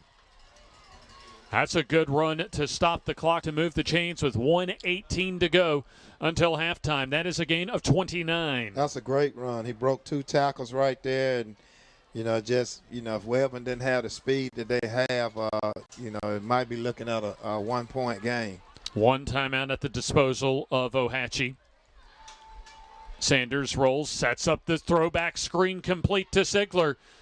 As he gets popped, stays on his feet, though, and now taken down at about the 32, maybe the 33-yard line as we go under a minute to go until halftime. And it appears that Blake Jennings wants and does use his timeout. And let's step aside, or at least as far as hearing from our coaches this week, as we heard, took our F&N microphones and heard from Coach Blake Jennings as far as just how his offense has adjusted to going back to the Ugly Eagle this season. You know, again, you get in a season and you're working toward, winning a game. And, I hope I'm taking enough time to appreciate it. Yes, having both sons here coaching with me is wonderful. My daughter teaches here. Of course, my wife works here, and, it's real special. And, again, I hope I'm taking time enough to enjoy it. Coach Jeff Smith on just the impact as far as being a very integral part, he and his family, of this Walter Wellborn community. As there you see the clock stop with under a minute to go until halftime. 52 seconds left as Blake Jennings and his Ohatchee Indians offense on the move. As they had a holding penalty that moved them back to the 15-yard line, but they've been able to move the football with a couple of big chunk plays inside the Walter Wellborn 35. Also a big thanks for our season-long coverage by our friends at the Calhoun County Commission.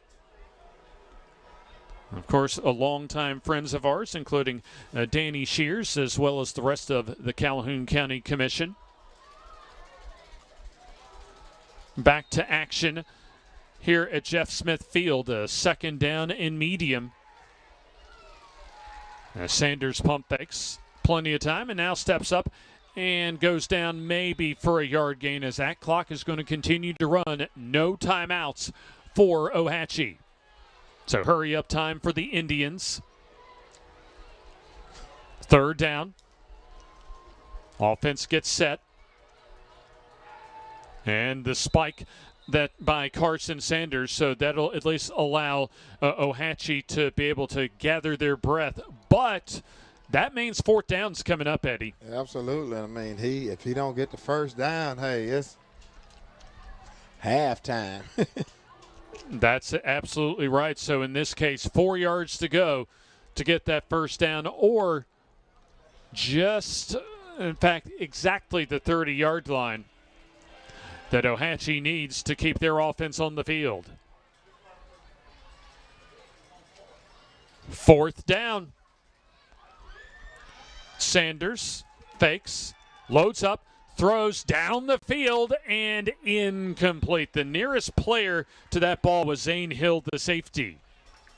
So a turnover on downs as Walter Wellborn takes over first down and 10. And Walter Wellborn, they'll take over as far as the opening kickoff to begin the third quarter. And I'll tell you what, James, theoretically with 21 seconds left, you should be able to get 3 plays in. You average about 6 seconds on quick hitters. So you should be able to get about 3 plays in. So, hey, I would take me 3 quick shots, but look like they're going to the victory.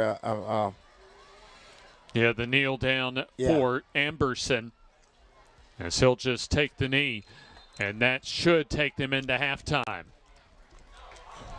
We'll hear from our Shasta Jones here momentarily, as I believe we will catch up with Coach Jeff Smith prior to the Panthers going to the halftime locker room. In fact, seeing Shasta awaiting for Coach Jeff Smith, and Coach Smith just about and now ready for us with Shasta Jones. Coach Smith, the Panthers came out roaring tonight. Amberson, Hill putting touchdowns on the board for you already. What do you need them to do this second half to solidify the W tonight? Well, we had a couple of drives we didn't score on. We got to finish out all our drives right there.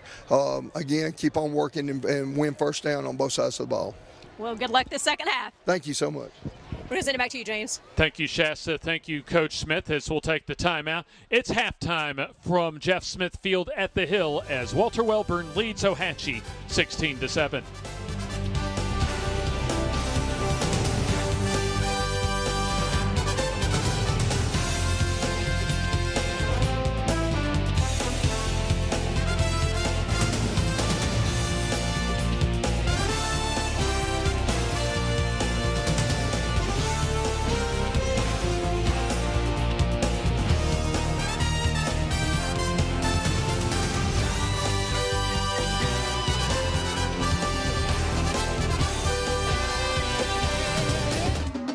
At Farmers and Merchants Bank, we're showing off our school spirit with our newly designed vertical Spirit debit cards.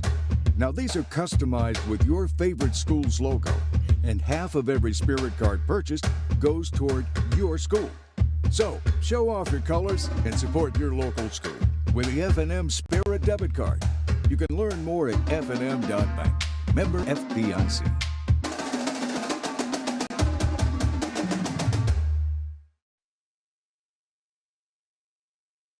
Your neighborhood Grub Mart is your one-stop shop for everything you need when you're on the go. Grub Mart features the best prices on Coke and Pepsi products and is the home to the 99-cent bag of ice every day. And Grub Mart is your exclusive home for the popcorn bucket. Purchase yours for only $5.99, then bring it for free refills throughout the year. And save every day with your Grub Mart Super Saver card. When you're on the go, it's good to know Grub Mart has everything you need. Gas, diesel, and delicious Oleo donuts. In business over 78 years, visit your local Grub Mart today.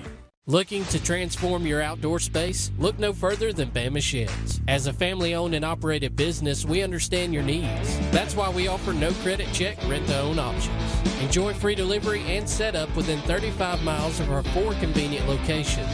Whether you need a shed, pole barn, garage, or carport, we've got you covered. Visit our website at bamasheds.com or call 256-268-8484. Bama Sheds, where quality meets affordability and your outdoor dreams become reality.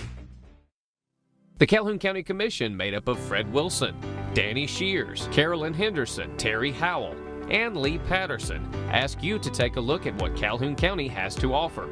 Our beautiful parks, neighborhoods, recreational facilities, historic sites, and museums. Our citizens enjoy a high quality of life and strongly support the arts. If you're considering expanding or starting a new business, take a look at Calhoun County. You'll be glad you did.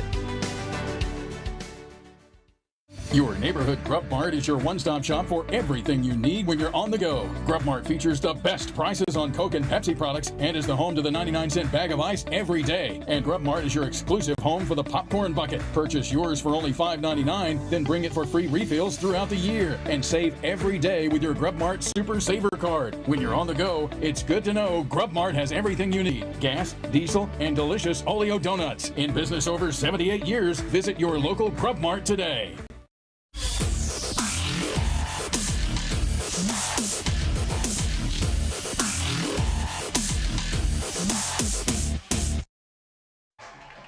On the dedication night of Jeff Smith Field, Walter Wellborn doing their part in the first half as they're up 16-7 at halftime. James Hardy, Coach Eddie Bullock, Shasta Jones, and our FNN crew with you as we'll let you hear from the Ohatchee Marching Band at halftime.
Did you know Kona Ice can help you fundraise for your school? It's true. It's quick, it's easy, and the kids absolutely love having Kona Ice. We'll let you in on a little secret. Teachers love it too. So, how can we help you fundraise this year?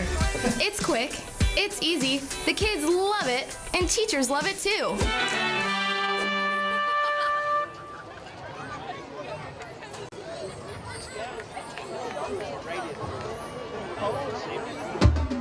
At Farmers and Merchants Bank, we're showing off our school spirit with our newly designed vertical Spirit debit cards. Now these are customized with your favorite school's logo, and half of every Spirit card purchased goes toward your school. So show off your colors and support your local school with the F&M Spirit debit card. You can learn more at fnm.bank. Member FDIC.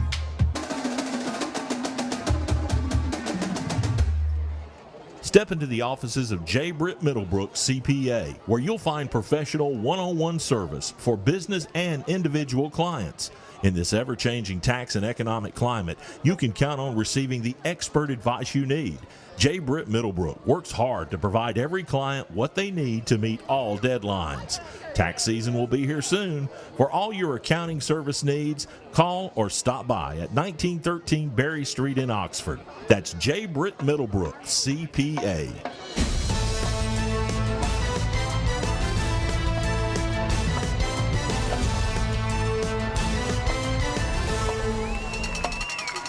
From the Hill at Jeff Smith Field at halftime, the Calhoun County Commission presents our halftime coverage on the FNN High School Football Game of the Week. James Hardy with you, Coach Eddie Bullock, Shasta Jones, Jim Jacobs, our FNN crew. And I like this little combo as far as the note that we'll hear musically down on the field from Walter Wellborn. But you throw in Jackson News first half totals, and I think that's just the right balance as far as our halftime report here, presented by our friends at the Calhoun County Commission. So, of course, Jackson, when you talk about Ohatchee and Walter Wellborn, we're going to have a lot of running, not a lot of passing, but we did see some nice plays in the passing game that did result in some points for Ohatchee in that first half. For sure. I mean, Carson Sanders, he's hit his receivers in stride a couple times as well, and there's been drop passes. So definitely got to get him more involved in the passing game because he has an incredible arm. Only 3 completions, 20 yards, but he hit Austin Carroll on that beautiful touchdown pass to get him on the board. As well as I like to see Gus Hunt in the second half as well. 9 carries, 74 yards. And then number 5, Phoenix, 2 carries, 37 yards. He's been amazing on the 2 pop passes they threw to him. Jaden Siegler, 2 carries, 32 yards. Also been amazing. So there you go, our first half totals. And then, of course, the scoring plays that of one for Ohatchee that Jackson mentioned, the Alston Carroll highlight reel touchdown grab from Carson Sanders on 4th and goal. And you also had Isaiah Amberson that was able to score from 15 yards out, and Zane Hill that scored from 4 yards out. And most importantly, something that may get overlooked in this type of ball game, 2 successful 2-point conversions from Walter Wellborn has gotten them into a 2-score advantage. For sure. I mean, if somebody asked me, what's the typical Jeff Smith game, I would show them the film of this game. I mean, he's had 5 different guys carry the football already in this first half. I mean, Amberson, 5 carries, 31 yards and a touchdown. Braden Horton, 5 carries, 52 yards. Zane Hill's also been absolutely phenomenal. Only 5 carries, but he's put 68 yards on the ground and 2 long touchdowns. I mean, 1 long touchdown, but he's had some break-off plays as well. And then number 14, Caden Horton, also 4 carries, 40 yards. And by the way, Maurice Traylor and Isaiah Amberson both with 2-point conversion runs. And also Maurice Taylor had the touchdown that he got knocked out barely as he crossed the goal line there. So at halftime, it is Walter Wellborn 16 and Ohatchee 7. And let's send it down to the field and hear more from the Walter Wellborn Marching Band.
Yes.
Wellborn marching band here at halftime on a festive night at the Hill at Jeff Smith Field, as the field honored in at least memory, the living memory, that is, of course, of Coach Jeff Smith, approaching 20 seasons as the head coach of the Walter Wellborn Panthers, as we take a look at some of our first half highlights.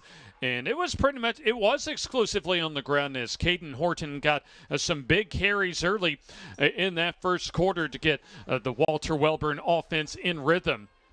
And then Horton off that right side again, able to escape a couple tackles and advance the football into Ohatchee territory. And then early second quarter, Isaiah Amberson able to bust through and get the Panthers on the board. 2-point conversion made it 8-0 in favor of Walter Wellborn. Walter Wellborn has led for at least the entire game, starting in that with that first touchdown. As Phoenix Tuiolosega, probably the best athlete on the Ohatchee squad, able to get a couple of big plays in that first half on special teams. And then Carson Sanders with the give to Tuiolosega. He had a couple of big runs also on that jet sweep off the left side of the offensive line that got the Indians into scoring position. Gus Hunter also a quality first half. And as you heard Shasta early in the first half, Gus Hunter's been banged up for much of the season, playing with a couple of protective elements tonight for Ohatchee.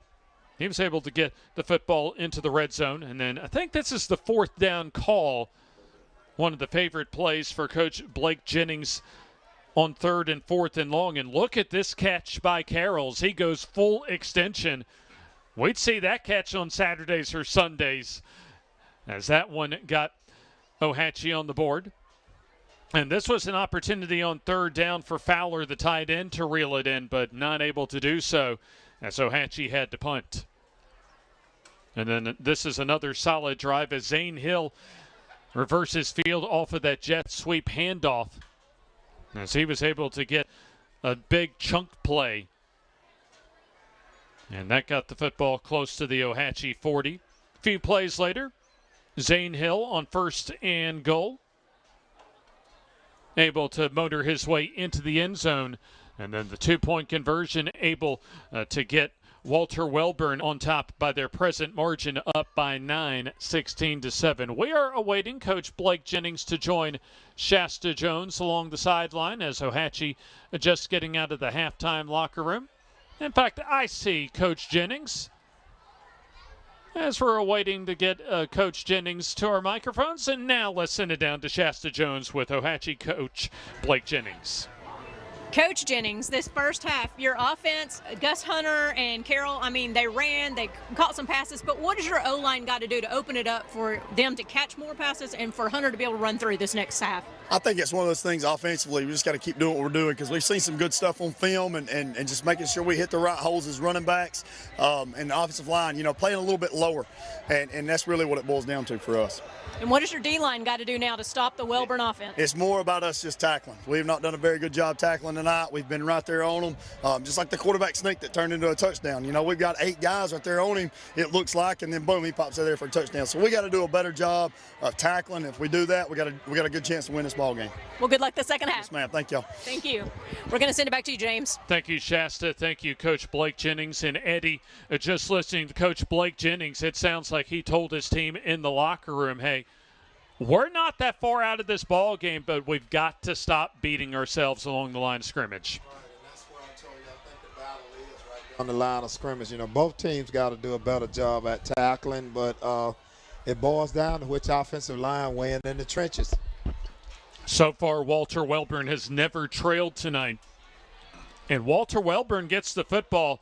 And so I imagine Coach Smith is telling his team, if we score, we've got control of this ball game. Absolutely. You want to punch that first one in. You want to make a statement drive right here, coming out, It's not imperative, but it's very crucial that they do something with this drive, either flip the field or, put up some points.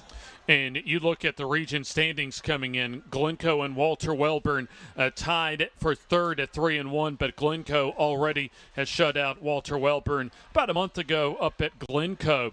So they have that tiebreaker advantage. So right now Glencoe on top at halftime easily against Sachs at home, just not too far away up in Etowah County. And so if Walter Wellborn can hold on, they can at least keep pace with Glencoe for that third spot. And Pennington is in the race as well, but Wellborn has a tiebreaker on Pennington too. So, they're in good shape.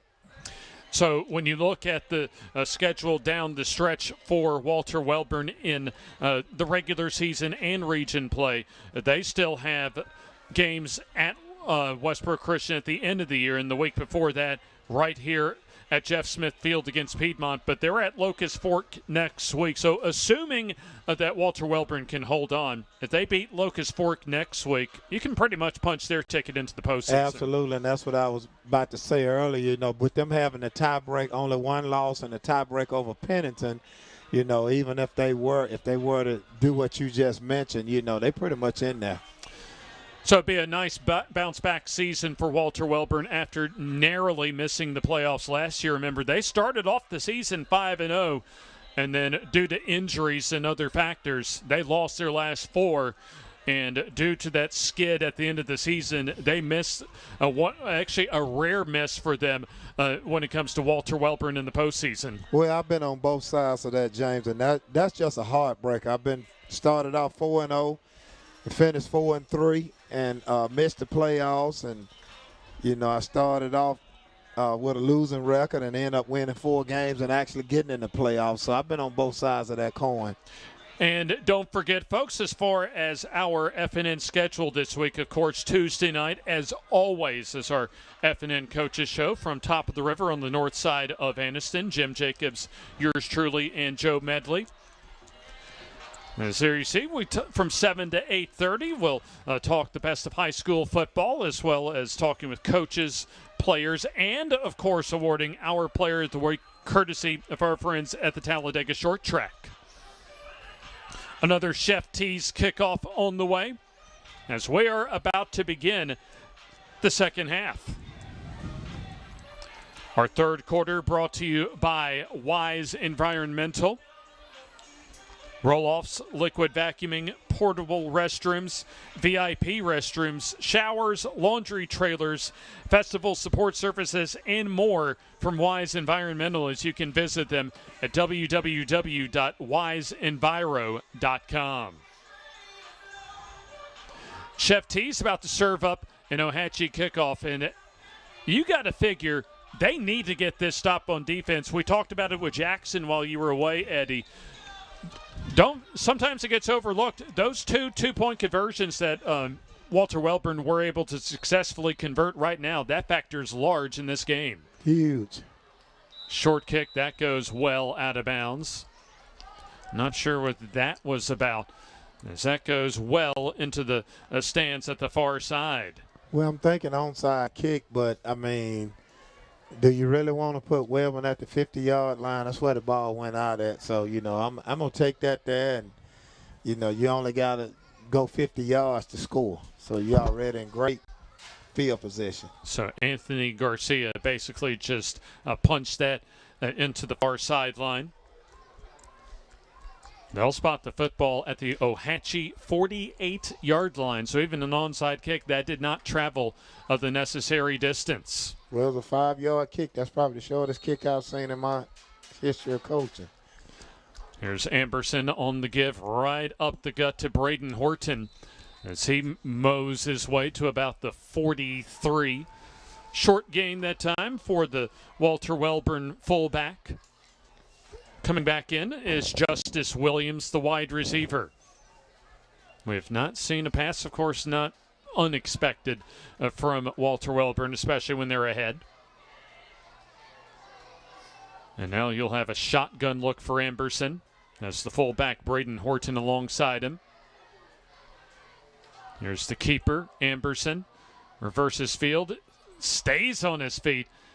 And he gets thrown up in the air, and he'll be softly landed as the whistles blow the play dead at around the 40-yard line. Well, and he got to tuck that football, too, because they're getting hands on it, but he's trying to out-muscle them with one arm. You know, hey, when you get in traffic, you always cover that football with two hands. That's just fundamental. Fisher Connell, as well as a couple of other Ohatchee Indians. Sawyer Beagle help out on the tackle. 3rd down and 5. Full house backfield. Trailer, lots of running room on the right side as he explodes into the secondary. He's off to the end zone, and he's in for the touchdown. Well, Ohatchee have trouble with speed right there, but you can see that they seal off the edge on the outside. And we'll take another look at a 40-yard sprint by Maurice Trailer. You're going to see 2 great blocks over here, and you know, you got one, and you got a kick out right there, and the rest is on him, and just too much speed. First touchdown of the night for Trailer, as that puts Walter Wellborn up 22-7. 2-point try. As going off the right side, Trailer for his second 2-point conversion run.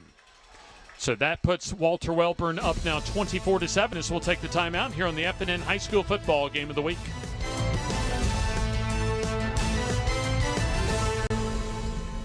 The Calhoun County Commission, made up of Fred Wilson, Danny Shears, Carolyn Henderson, Terry Howell, and Lee Patterson, ask you to take a look at what Calhoun County has to offer. Our beautiful parks, neighborhoods, recreational facilities, historic sites, and museums. Our citizens enjoy a high quality of life and strongly support the arts. If you're considering expanding or starting a new business, take a look at Calhoun County. You'll be glad you did.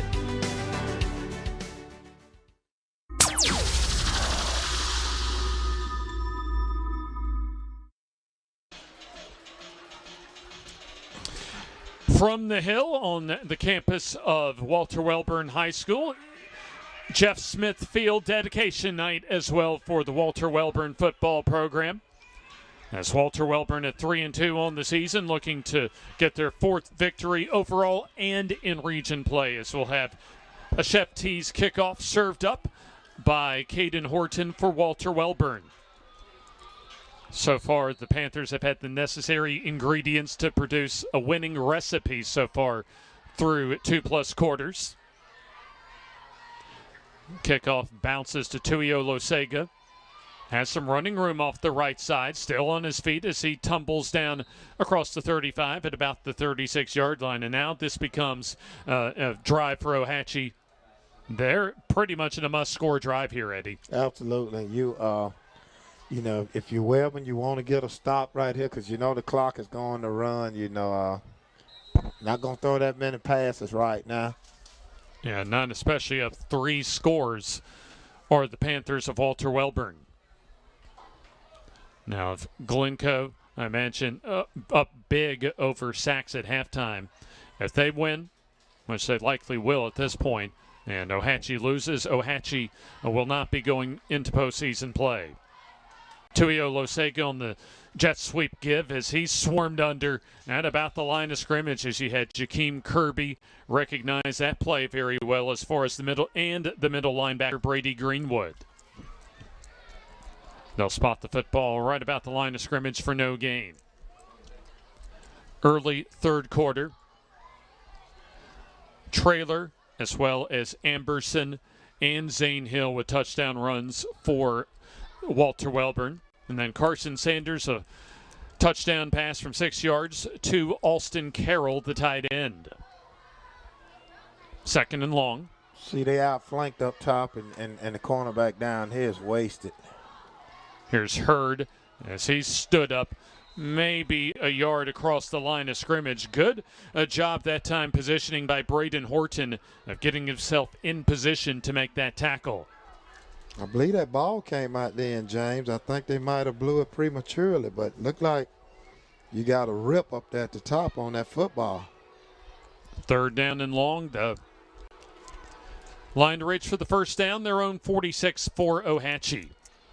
Also a pleasant weather evening. Should be getting into the low 50s around their area by the time you wake up tomorrow morning. Should have temperatures in the low 60s by the time we're done tonight. Third down, Sanders tosses, has a receiver complete for the first down. That's Tuiolosega as he stretches across the 46 to about the 45 to keep this drive alive. And there you see Tuiolosega able to get himself free over the middle.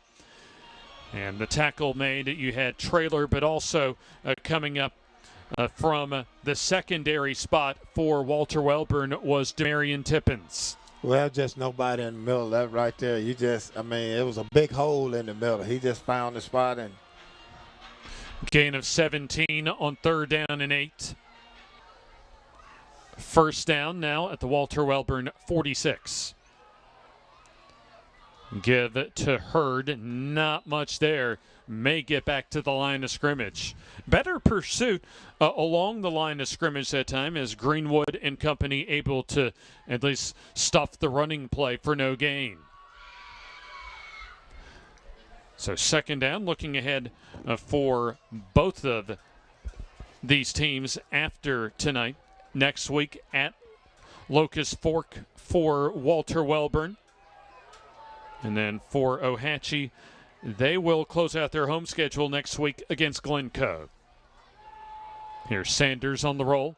Chase down and gets away from the initial pressure. And he moves upfield and he's still in bounds. Did he lose the football or he might have been called out of bounds or down by contact? No, he lost it. No, I believe he lost the ball midair. So Walter Wellborn says they have it. We'll take another look at that fumble. A great initial effort by Carson Sanders, the quarterback. And gets past. Right here. He hits the football. He loses it. There's the ball that comes popping out. I think it popped right in his arms. So that was right along the sideline as Walter Wellborn along the sideline thinks they have it. They're awaiting as far as the officials to make their determination. Yeah, he knocked it out. He put his shoulder pad on the football. And I believe that was J.D. Talley that came up from his cornerback position. And indeed, referee. Play, personal foul. Wellborn. 15 yards, Larry. 15 yards back. So Cecil Garrison tells us, 1, that it is Walter Wellborn football, and then 2, a personal foul after the play. A big thanks to Wise Environmental as they bring us our third quarter coverage. Ohatchee had some rhythm going, but J.D. Talley able to force the football, and I believe he also recovered the fumble. Well, he did a great job. He actually didn't tackle the man. He tackled the football. He put his shoulder pad and forearm into the football, and he knocked it loose, and it popped right in his teammate's arm. So the penalty will move the football inside the 20 to the 16-yard line. So that was a killer for Ohatchee right there. Amberson operates out of the shotgun. Going to give on the jet sweep handoff. Looks like Zane Hill will get some decent yardage out to the 20-yard line. Or check that. See who. It is indeed Zane Hill. Got some decent blocking off the right side. So a comfortable 17-point margin for Walter Wellborn as they were able to take over the football to start this third quarter off an onside kick that went out of bounds from Ohatchee. And then 3 plays later, a 40-yard touchdown run by Maurice Traylor. Here's a 2nd down and 6. Braden Horton, not a whole lot up the middle as he gets stuffed back after forward progress. Tripp Nunnally on the tackle. They'll give him about a yard or so to the 22. We'll have, once again, our FNN Coaches Show coming up Tuesday night. Also, we'll be not too far away from here up Highway 431 next week as we'll make the trip up to Alexandria. A 4A Region 6 battle between Alexandria and Cherokee County. As we'll also let you take a look at our game next week. That is our Battle of the Belt this season. And here comes Traylor around the right side and not much doing. Good contain that time on the corner for the Ohatchee defense.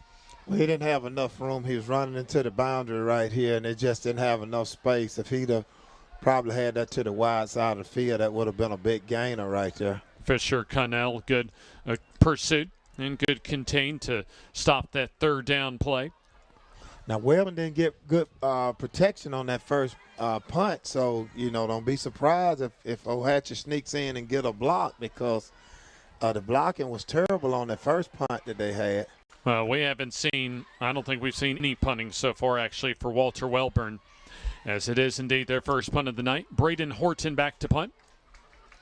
Check that, their 2nd punt. That's sidewinding and goes in a favorable role for the Panthers as that stops at the 36-yard line. Maurice Traylor able to make contact to blow the ball dead. So pretty solid field position for Ohatchee. They're able to get a 3-and-out that they need and get their offense back out on the field. Coming down toward the back few weeks of the regular season. 2 more region weeks for most of the state of Alabama. Now, 3A Region 6, one of those regions that they will have region games all the way through the end of the regular season on Halloween night.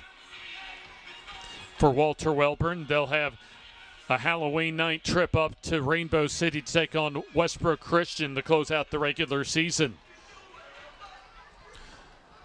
1st down and 10, though, for Ohatchee. Hurd on the carry. Running room right side. As that's a good yardage across the 40 to about the 42-yard line. Good blocking off that right side as well to get Jaden Hurd about seven yards or so. Wise Environmental brings us our 3rd quarter. It was 16-7 at halftime in favor of Walter Wellborn, and so far the Panthers the only team that's scored in this 3rd quarter. Sanders, a little counter give, and opens up at least enough to get the 1st down yardage. And looks as if Tuio Losega indeed on the carry is Greenwood on the tackle. So that moves the football almost to midfield at the Ohatchee 48-yard line. 4.5 to go here in the 3rd. Ohatchee still needs 3 scores to get back in this one.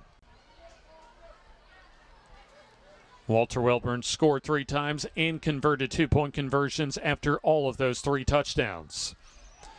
Sanders wants to throw. Flushed out, now runs. Goes to the sideline and check that. Yeah, Sanders able to get across midfield and stepped out of bounds at the Walter Wellborn 44-yard line. Nice job that time of Sanders recognizing the pressure and able to get some solid yardage on 1st down. There you see just stepped out of bounds before he could turn it upfield further. So they'll say his toe stepped out of bounds at the Panthers 44. So second down and just a couple coming up. Ohatchee, their playoff hopes on life support right now. Tuiolosega gets the carry. Has some running room if he can turn the corner, and not quite able to do so for a big carry, but Traylor able to make the stop. However, a first down carry for Tuiolosega. Phoenix Tuiolosega, a big play man on offense for Ohatchee, as he's been, for the most part, held in check. He's had a couple of big runs in the first half. But Ohatchee, they've moved the ball a few times, but they really haven't been able to get the scores that they've needed so far tonight. First down and 10. Well, they do better when they run in east and west. Here's Hurd off the right side. Gets a good surge initially to get him to about the 37.5, just inside the 38-yard line. A gain of 3. So second down upcoming. Walter Wellborn still in good position, but Ohatchee wants to try and get the wheels going here and try and have a late second half comeback. They're down 17. Walter Wellborn has led since early in the second quarter.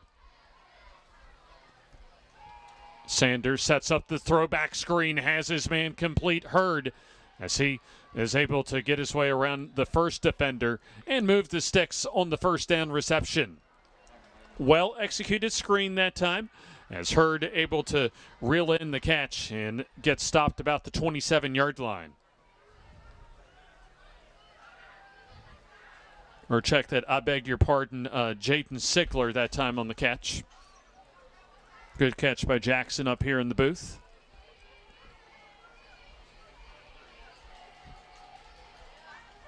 So first down upcoming. And now Hunter back in the ball game as he gets the call, and he's not going to get very much. Jaden Sickler, a nice job so far in this drive with a first down run as well as a first down reception, but this time the Walter Wellborn defense ready for Gus Hunter. So that will be no gain on the play. Second down coming up as this drive has eaten up quite a bit of clock as we're already under 2 minutes to go in the third quarter. And if you Wellborn, that's what you want. You want that clock to run, run, run. You have 3 scores. Here's the reverse, the end around for Tuiolosega as he snakes his way through the defense, still on his feet, and now slung down at the 5-yard line by Justice Williams. Well done that time by Coach Blake Jennings and coaching staff on this end around. Well, just that's poor tackling though, right there. You had 4 Wellborn defenders right there in the area. So first down and goal coming up. This is a red zone trip for Ohatchee, courtesy of Beth Thomas Alpha Insurance Agency of Talladega, covering Calhoun and Talladega counties. Sanders off the right side, tripped up just shy of the goal line inside the 1. We go under a minute here in the third quarter. Important that the Indians get the ball across the goal line to at least get a little bit closer in this one, down 17. So second and goal coming up. Both teams basically playing in that proverbial telephone booth, all 22 players basically inside that box. And what you want to teach your teams there just to get penetration right there. Wellborn is not getting any penetration, and they run that buck sweep. Here's the play fake, and the throw is high and incomplete. Intended for Alston Carroll, the tight end. Third down and goal on the way. Well, and he had him boxed out then. That throw has to be lower. He had both defenders behind him, so that's just a basketball play. You box him out, throw it in there, and let him get it.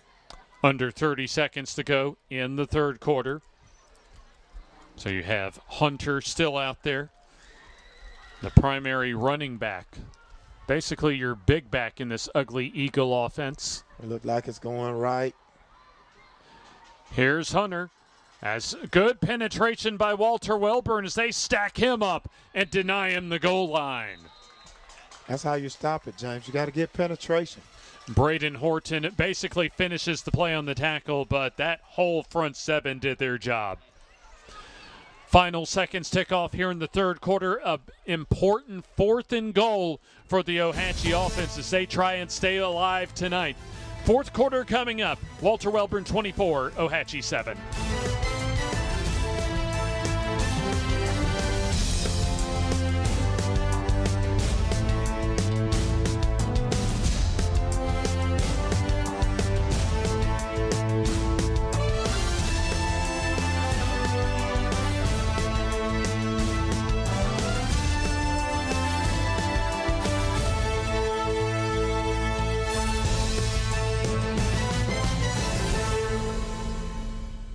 Looking to transform your outdoor space? Look no further than Bama Sheds. As a family-owned and operated business, we understand your needs. That's why we offer no credit check, rent-to-own options. Enjoy free delivery and setup within 35 miles of our 4 convenient locations.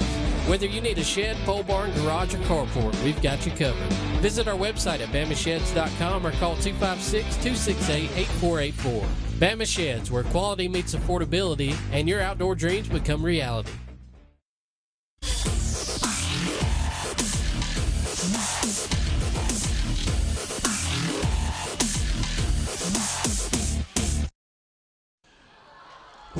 Fourth down and goal upcoming to start the fourth quarter. Dedication night here at Walter Wellborn of Jeff Smith Field here at the Hill. James Hardy, Coach Eddie Bullock, along with Shasta Jones, Jackson New, Jim Jacobs, and our FNN crew. As Walter Wellborn trying to take one step closer to returning to postseason play after just missing last season as part of that 5-way tie for a 3rd and 4th in 3A Region 6. 4th and goal coming up from the 2. A big thanks to Wise Environmental for bringing us our third quarter. We'll see if Ohatchee has a little money in the bank on this 4th and 2 to punch this in to the cash register for the touchdown from our friends at F&M Bank. 4th and goal. Sigler in the backfield. As Sanders tosses and has his running back, in Jaden Sigler for the touchdown. I'll take another look. Easy does it, and indeed, money in the bank for Sanders to Sigler. Nobody around that play. Maurice Traylor, the closest to that play. A touchdown gets Ohatchee to within 11 with the PAT upcoming from Anthony Garcia. Well, James, the cornerback's been misaligned all night. I was telling Jackson earlier, they've been misaligned. I mean, PAT on the way. Snap and holder there, and the kick is up, and that is good. We'll take the timeout. Early fourth quarter, it's now Walter Wellborn 24 and Ohatchee 14.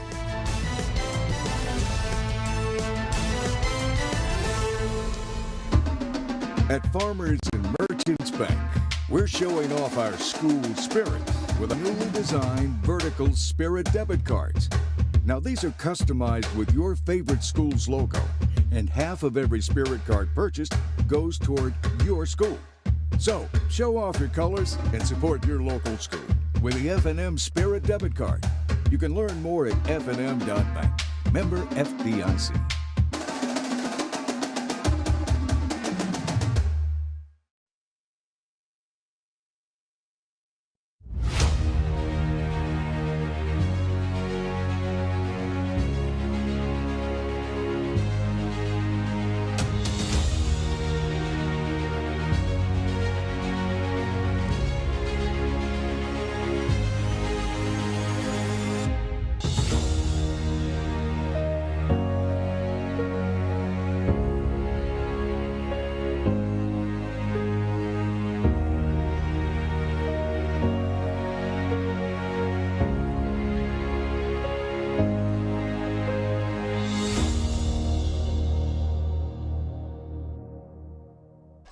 15 years of excellence. That is the F&N High School Football Game of the Week as an onside kick recovered by Walter Wellborn on the Chef T's Restaurant kickoff. Big thanks to all of our sponsors for joining us tonight here on the F&N High School Football Game of the Week. Walter Wellborn on offense as Isaiah Amberson a touchdown run along with Maurice Traylor as well as Zane Hill. We'll hear in a moment from our Shasta Jones when it came to her conversation earlier this week with Isaiah Amberson. First, Traylor gets the call and gets running room off the right side as he reverses field and makes an exciting run of it as he gets 9 yards to set up a 2nd down and 1. And let's hear from our Shasta Jones when it comes to the Walter Wellborn quarterback, Isaiah Amberson. Yeah, James, Isaiah and his teammate actually duked it out this week with a game of rock, paper, scissors to see who had to chat with me first. Isaiah said he's seen improvement this season, keeping his composure on the field, listening to his teammates, and going on the plan that the coach gives them throughout the week. He wants to continue improving on passing the ball, spreading the ball out to his teammates equally, and winning the 1st down. He wants his team to love and respect their teammates and always listen to each other. Sending back to you, James. A very nice job, Shasta. And that was a 1st down run from Traylor. As nearly staying on his feet, actually, is Zane Hill as he's able to tumble over to the 36-yard line. 1 minute and change played here in the 4th quarter as Ohatchee able to get on the board thanks to the 2nd touchdown pass of the night for Carson Sanders to Jayden Sickler. James, he gained about 4 or 5 yards off at the beginning, and then he bounced it out and lost 3 or 4. He had to get it back. So 2nd and 3. Slung down that time was the running back for Walter Wellborn and Caden Horton. He had a couple of big runs late in that 1st quarter to eventually set up Isaiah Amberson's early 2nd quarter touchdown. Not much doing that time. In fact, may have lost a yard as Justice Williams and Maurice Traylor come back into the game. Caden Horton out. 3rd down and 4. Walter Wellborn just wants to keep the offense on the field here on 3rd down. Amberson on the roll. Looks for a receiver. And now tosses and gets his receiver complete for the 1st down as Walter Wellborn goes to the air for the first time tonight and comes through as Maurice Traylor on the catch. Well, he showed a little speed getting outside that time. That was a great job. He kind of shot-putted the ball to him, but he got the job done. That's right, and that gets the job done as far as a red zone opportunity for Walter Wellborn, courtesy of Beth Thomas Alpha Insurance Agency. 1st down and 10 from the 19-yard line. Amberson now back under center. Pitches this one out to Traylor. Has a lot of running room as he'll turn the corner, or check that, Kirby turns the corner, and he gets in for the touchdown. Jakeem Kirby on a 19-yard touchdown run, Eddie. Hey, and he outran his blocking right there. He should have stayed behind his blocking. He said, let me go and do this. He's the 4th different player to score tonight, Eddie. He got his blocker right there. He just outran. Outrun everybody to the end zone does Jakeem Kirby. Join Amberson, Traylor, as well as Zane Hill as far as getting into the touchdown column. 2-point conversion is Amberson. Easy does it for the 2-point conversion. That makes it 32-14. We'll take the timeout. 9:13 to go until we get to the finish line here on the F&N High School Football Game of the Week. Your neighborhood Grub Mart is your one-stop shop for everything you need when you're on the go. Grub Mart features the best prices on Coke and Pepsi products and is the home to the 99-cent bag of ice every day. And Grub Mart is your exclusive home for the popcorn bucket. Purchase yours for only $5.99, then bring it for free refills throughout the year. And save every day with your Grub Mart Super Saver card. When you're on the go, it's good to know Grub Mart has everything you need. Gas, diesel, and delicious Oleo donuts. In business over 78 years, visit your local Grub Mart today.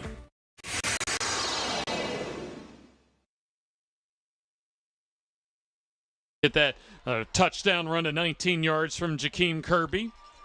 Able to stiff arm the only defender that really had a realistic chance of stopping him for Ohatchee. As we come back out, Caden Horton ready for the Chef T's restaurant kickoff. 9:13 left in tonight's 3A Region 6 rivalry clash. As Walter Wellborn looking for win number 4 in the season and to remain undefeated at Jeff Smith Field this year. Caden Horton has done just about everything you could ask of him tonight. Gets this line drive kickoff. Fielded at the 20-yard line. Roaming down the near sideline for Ohatchee with Sawyer Beagle. Able to get a good kick return to the 40-yard line. And a first down in 10 upcoming. Ohatchee, they've just not been able to finish drives enough as far as being able to stay in contention of Walter Wellborn tonight. As also you look at their region play. Just one win in region play that came at Weaver. Their first win of the season, 21-13. And then they also have a non-region win at home on homecoming against Donahoe at the end of September. But otherwise, it has been an up and down season for the Indians under Blake Jennings in his first season. Tuiolo Sega with the jet sweep handoff and not able to get anything. In fact, loses a yard. Great pursuit by the Walter Wellborn defense as they were able to stop that sweep play. Walter Wellborn appears that they can just finish out this final 8 minutes and 40 seconds or so, that they'll get one step closer to the postseason. An opportunity to punch their ticket to the postseason next week at Locust Fork. Back to throw Sanders. He wants to go down the middle, and that's incomplete. Should have been picked. I was about to say the closest player to that ball, Eddie, was Zane Hill, the free safety. Well, if Hill would have took his first step, he was flat-foot red and took his first steps back, that would have been an easy interception. We'll hear more as far as Zane Hill later on in this quarter from our Shasta Jones, as Zane also had a chance to visit with Shasta on Wednesday. Talking with Coach Jeff Smith this week, told me they had actually told his team after practice Wednesday, great practices on Monday and Tuesday, rock solid on Wednesday as well.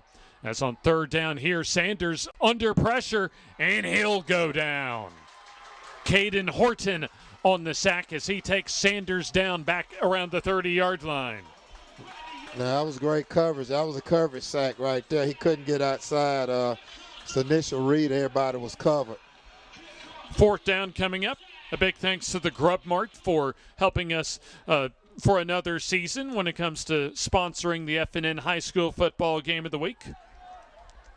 There you see our folks from the Grub Mart with those 99-cent bags of ice, as well as the yummy Oleo donuts. Back to punt, Ethan Jones. Side winding line drive. Fielded at the 39-yard line.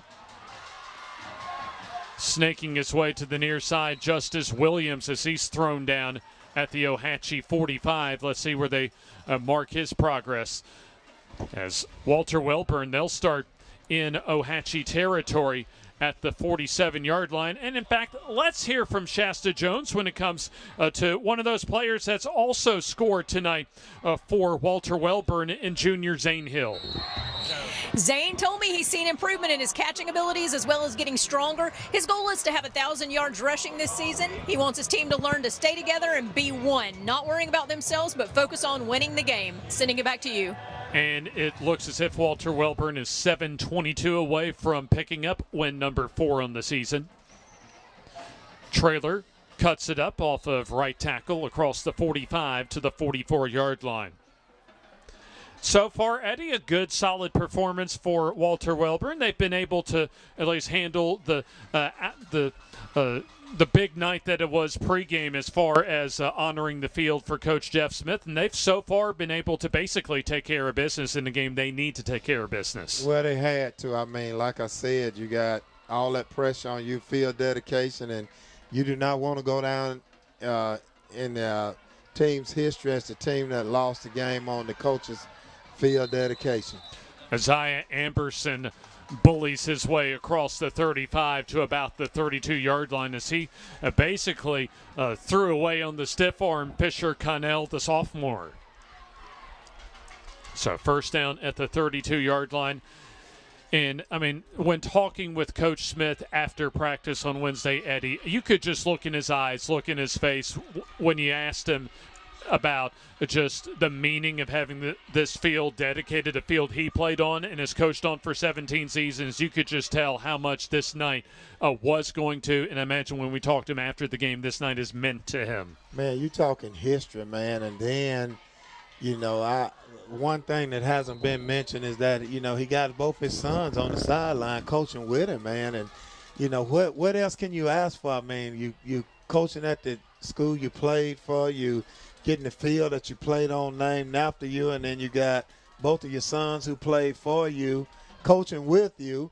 So it's just a family affair. And one thing you mentioned as far as history, Coach Smith emphasized to me was that as far as the honoring of the field, it was basically dedicating his portion, this era of Walter Wellborn football, as far as his 17 seasons of coaching, is Maurice Traylor able to take the pitch around the left side and get into the red zone for another Walter Wellborn first down.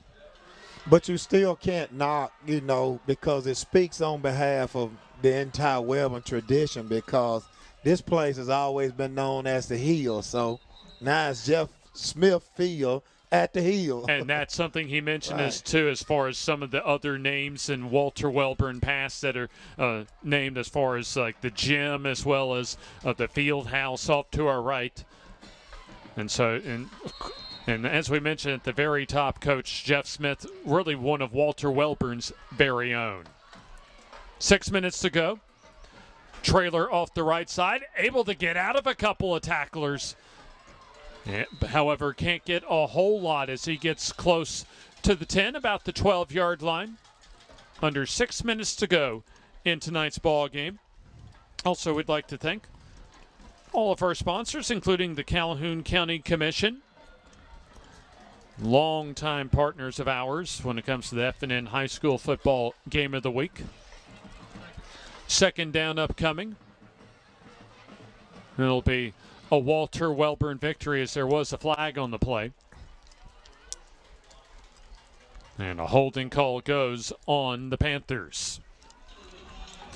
A good night for the officials, at least in this case, when we don't have to hear very much from Cecil Garrison. That means the teams have been able to keep it pretty much between the lines relative to penalties. I don't think both of these teams have even combined for 10 penalties throughout this game.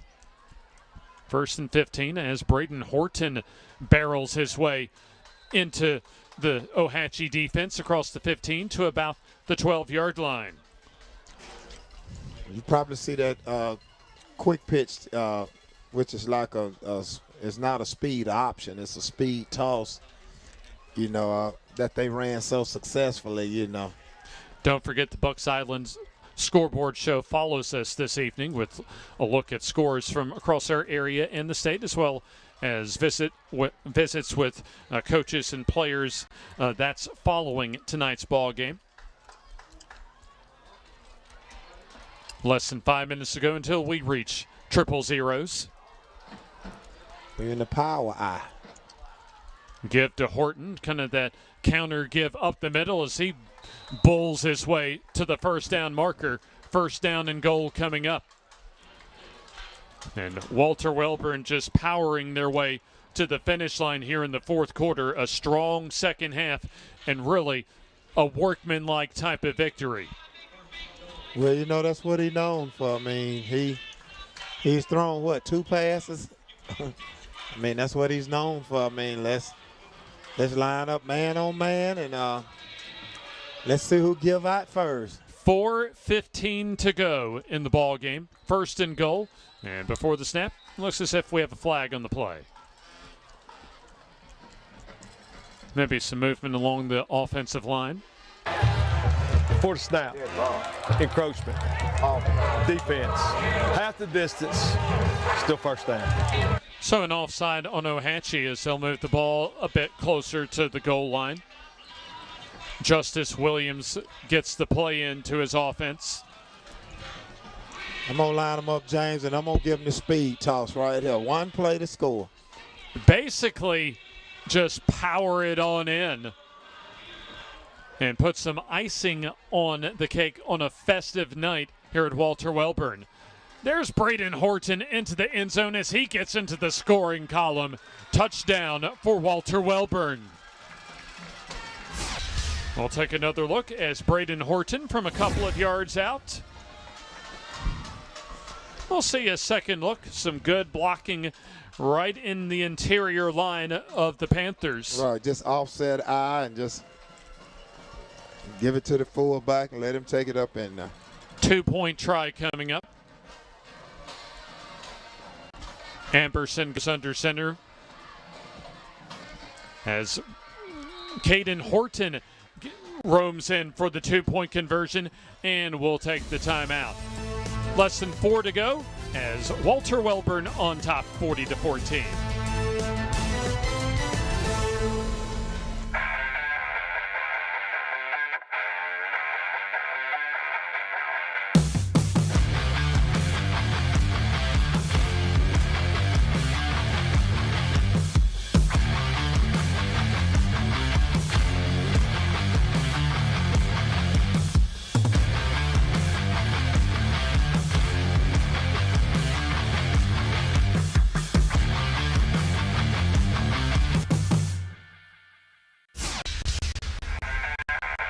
Your neighborhood Grub Mart is your one-stop shopping you need when you're on the go. Grub Mart features the best prices on Coke and Pepsi products and is the home to the 99-cent bag of ice every day. And Grub Mart is your exclusive home for the popcorn bucket. Purchase yours for only $5.99, then bring it for free refills throughout the year. And save every day with your Grub Mart Super Saver card. When you're on the go, it's good to know Grub Mart has everything you need. Gas, diesel, and delicious Oleo donuts. In business over 78 years, visit your local Grub Mart today. Tees kickoff coming up for Walter Wellborn as we near the finish line here at Jeff Smith Field at the Hill. 3:52 to go in tonight's football game.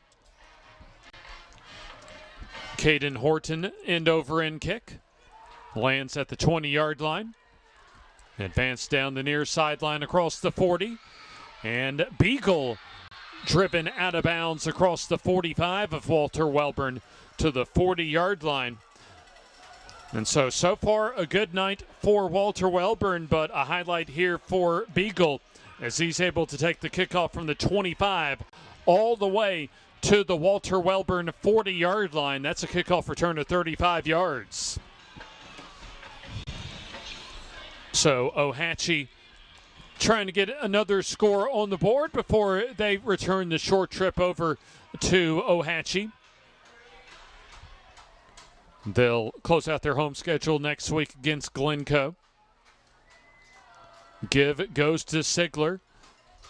A solid run across the 35 and taken down about the 32-yard line. And in talking with Coach Blake Jennings earlier this week as well, Eddie, he feels really positive as far as the direction his program is going in. Not a lot of numbers this year, but a couple of factors he mentioned to me. Their junior high numbers are really high in both quantity and quality of players. And also, don't forget realignment coming up again after this season, and very likely that Ohatchee goes from 3A to 2A in the next round of realignment. Well, and I think they're young, too. I think he got a bunch of young players out there. I don't think he has that many seniors. That's right, indeed. Just, I think, 5 seniors this year is what Blake Jennings mentioned to me earlier this week. And then also a lot of depth coming up as far as those 8th and 9th grade numbers. Approaching 2.5 to go. 3rd down and 2 upcoming. For Walter Wellborn, they'll improve to 4-2 overall and 4-1 in region play. And then for Ohatchee, the loss will drop them to 2-6 overall and 1-5 in region play, as we'll have a whistle and a timeout on the field, and we'll take the timeout with them. 2:13 to go. It's Walter Wellborn 14 and Ohatchee 14. At Farmers and Merchants Bank, we're showing off our school spirit with our newly designed vertical Spirit debit cards. Now, these are customized with your favorite school's logo, and half of every Spirit card purchased goes toward your school. So, show off your colors and support your local school with the F&M Spirit debit card. You can learn more at fnm.bank.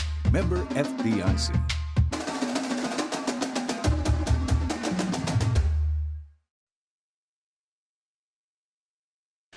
Walter Wellborn on top with a 40 spot on the board.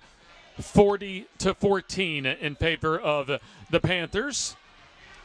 A big pat on the back night for Coach Jeff Smith as the field at the Hill named in his honor prior to kickoff this evening. And they've been able to lead ever since their first score early in the second quarter. We'll hear from Coach Jeff Smith following tonight's ball game. I imagine we'll get one or a couple of players with him as well. Ohatchee with the ball, 3rd down and 2. Sanders in the shotgun. Sigler ahead of steam off the right side as he bangs forward for the first down into the red zone. The Beth Thomas Alpha Insurance Agency red zone at the 19-yard line for the Indians of Ohatchee. That was a good, tough run right there. A big thanks to Beth Thomas Alpha Insurance Agency, as well as all of our sponsors tonight. Advantage Tire and Alignment in the second quarter. Also the City of Ohatchee, our first quarter sponsor. Sanders finds room off right guard, and he's taken down just shy of the 10-yard line, about the 12. J.D. Talley, a good game from the cornerback spot as he was able to force and recover a fumble earlier in the game. Ohatchee trying to get one more score before they make the short trip back to the western portion of Calhoun County. And also, before we go as well, a big thanks to the rest of our sponsors for tonight. As here's the carry for Sigler as he gets tripped up inside the 10. Wise Environmental, our third quarter sponsor, and of course Chef T's for our kickoff. And then our regulars season long every week in F&M Bank, Grub Mart, and the Calhoun County Commission. 1st and goal from the 6. Final 35 seconds coming up. As Sanders on the roll. Has running room. Can he get to the pylon? And yes, he can. Touchdown for Ohatchee. So Carson Sanders, his 3rd total touchdown tonight, as he has 2 in the air and this one on the ground. We'll take another look. A good magician work that time by Sanders as he's able to outrun the Walter Wellborn defender that time in Thane Doland for the touchdown. So that makes it Walter Wellborn 40 and Ohatchee 20. Point after coming up for Anthony Garcia. As looks like the kick up or we have a timeout actually. A timeout on the field as let's go ahead and take the timeout with them late in the 4th quarter here on the F&N High School Football Game of the Week. At Farmers and Merchants Bank, we're showing off our school spirit with our newly designed vertical Spirit debit cards.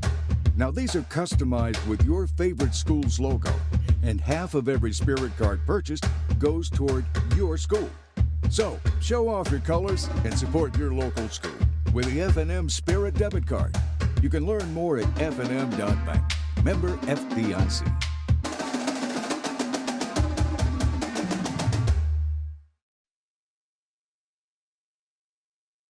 Late in the fourth quarter, as you take a look at the Ohatchee sideline, as Blake Jennings trying to encourage his squad down the final seconds, 24.7 seconds to go.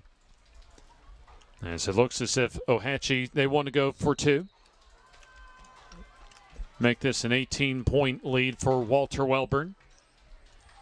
Sanders on the drop. Tosses the fade route and toward Tuio Losega, and that's incomplete with a flag on the play. A little contact in the back of the end zone. I think Traylor got a little early contact. See what they call here. And it is indeed a Walter Wellborn pass interference, so they'll move the ball half the distance to the goal line.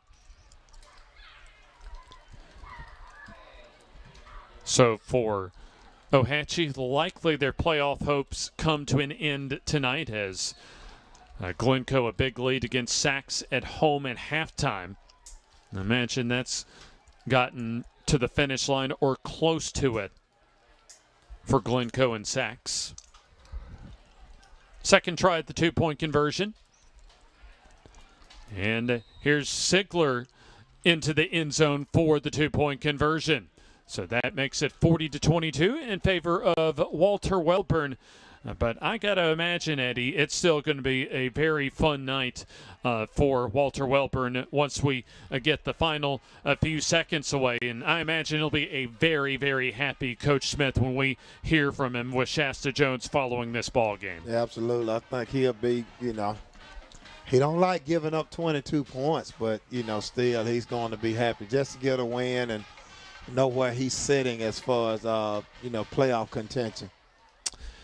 And then just with all the hoopla surrounding Coach Smith getting honored tonight, certainly good as far as from the Walter Wellborn perspective to get across the finish line with a win. As here comes the Chef T's Restaurant kickoff for the final time tonight.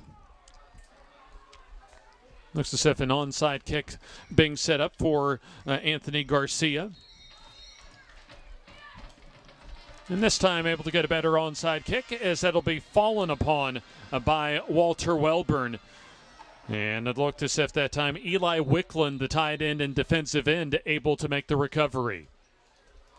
So a timeout on the field. There's 24.7 seconds left, but I imagine it'll be just a few more plays, however, until Walter Wellborn can just take a knee and give Coach Jeff Smith his fourth win of the season. A win on, we'll call it Jeff Smith Field Night. And you take a look as far as the career for Coach Jeff Smith.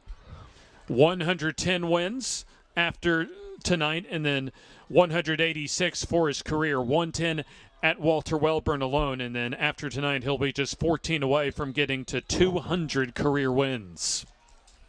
And there you see our 2011 FNN Coach of the Year.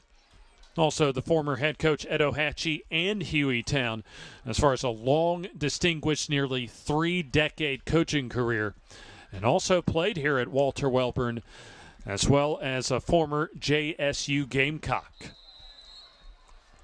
Here comes the victory formation. Should be just one snap to get things done for the Panthers. And that should do it as Amberson goes to the knee, and they'll wind the clock down as Walter Wellborn will take a step closer to the postseason as they take care of the Ohatchee Indians by a score of 40-22. Our Shasta Jones making her way out to midfield to catch up with Coach Jeff Smith. A solid night tonight as the field named in dedication for Jeff Smith here at the Hill. And the Walter Wellborn Panthers able to win after getting on top 8-0 early in the second quarter, thanks to Isaiah Amberson's 15-yard touchdown run. Ohatchee got to within one in the second quarter, but Walter Wellborn never looked back as we are close to, and in fact, I think we are ready now for Shasta Jones with the winning head coach in Jeff Smith. Coach Smith, they're going to have me hang on for one more second, so I'm going to throw it right back to you, Hardy. Sure thing. As we'll hear from Coach Jeff Smith here in just a moment as Walter Wellborn able to get a team effort, especially offensively, but able to get the necessary defensive stops to be able to come away with their 4th victory of the season as they go to Locust Fork next week, and now we'll resend it with Shasta Jones. Coach Smith, after you went in for halftime, your offense came back, put 3 touchdowns on the board. What did they do to make this team effort work out tonight for the win? Well, I thought we made some good halftime adjustments. The kids wanted this game. They wanted it big. And, we're one game from the playoffs now. So, we had an open week. We got some players back healthy, and they worked hard, and I'm very proud of them. How much more does this historic win mean for you tonight, now that tonight this field was named after you? Well, I tell you what, it's a relief, to be honest with you, right there. So I'm very humbled, very honored. I thank God for all He's blessed me, because I don't deserve it, and I just hope I represent all our former players like I need to. Well, congratulations on this win, and good luck with the rest of the season. Thank you so much. Appreciate it. Thank you. Thank you.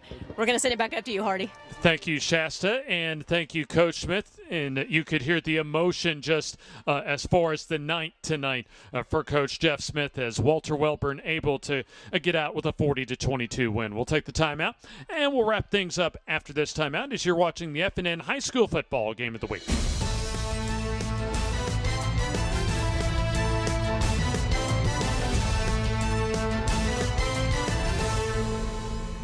Looking to transform your outdoor space? Look no further than Bama Sheds. As a family-owned and operated business, we understand your needs. That's why we offer no credit check, rent-to-own options.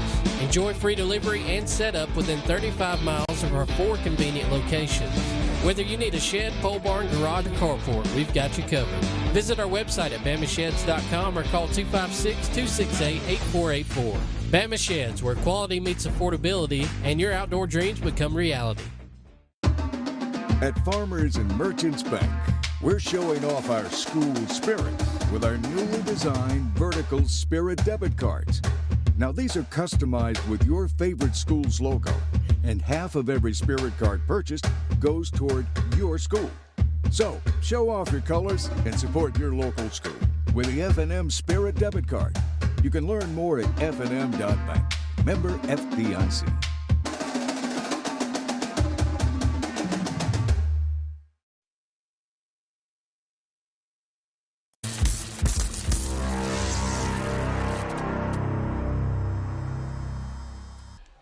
We wrap things up here on a historic night for the Walter Wellborn football program as the field at the Hill named in Coach Jeff Smith's honor as they come away with a 40-22 win over the Ohatchee Indians. Don't forget, on Tuesday we'll have our F&N Coaches Show. Jim Jacobs, Joe Medley, and yours truly recap this past week of high school football in our area, as well as award another Player of the Week, courtesy of Talladega Short Track. And don't forget, this upcoming week, as we'll have our big Battle of the Belt, not too far away from here, just up 431, as Alexandria hosts Cherokee County for a big 4A Region 6 clash that could determine who gets second place out of 4A Region 6. So a big thanks to Shasta Jones, Jackson New, Jim Jacobs, and our F&N crew, and a big thanks to Blake Jennings and Coach Jeff Smith for helping us out during the week as well. And of course, a big thanks to Eddie Bullock for, as always, a job well done.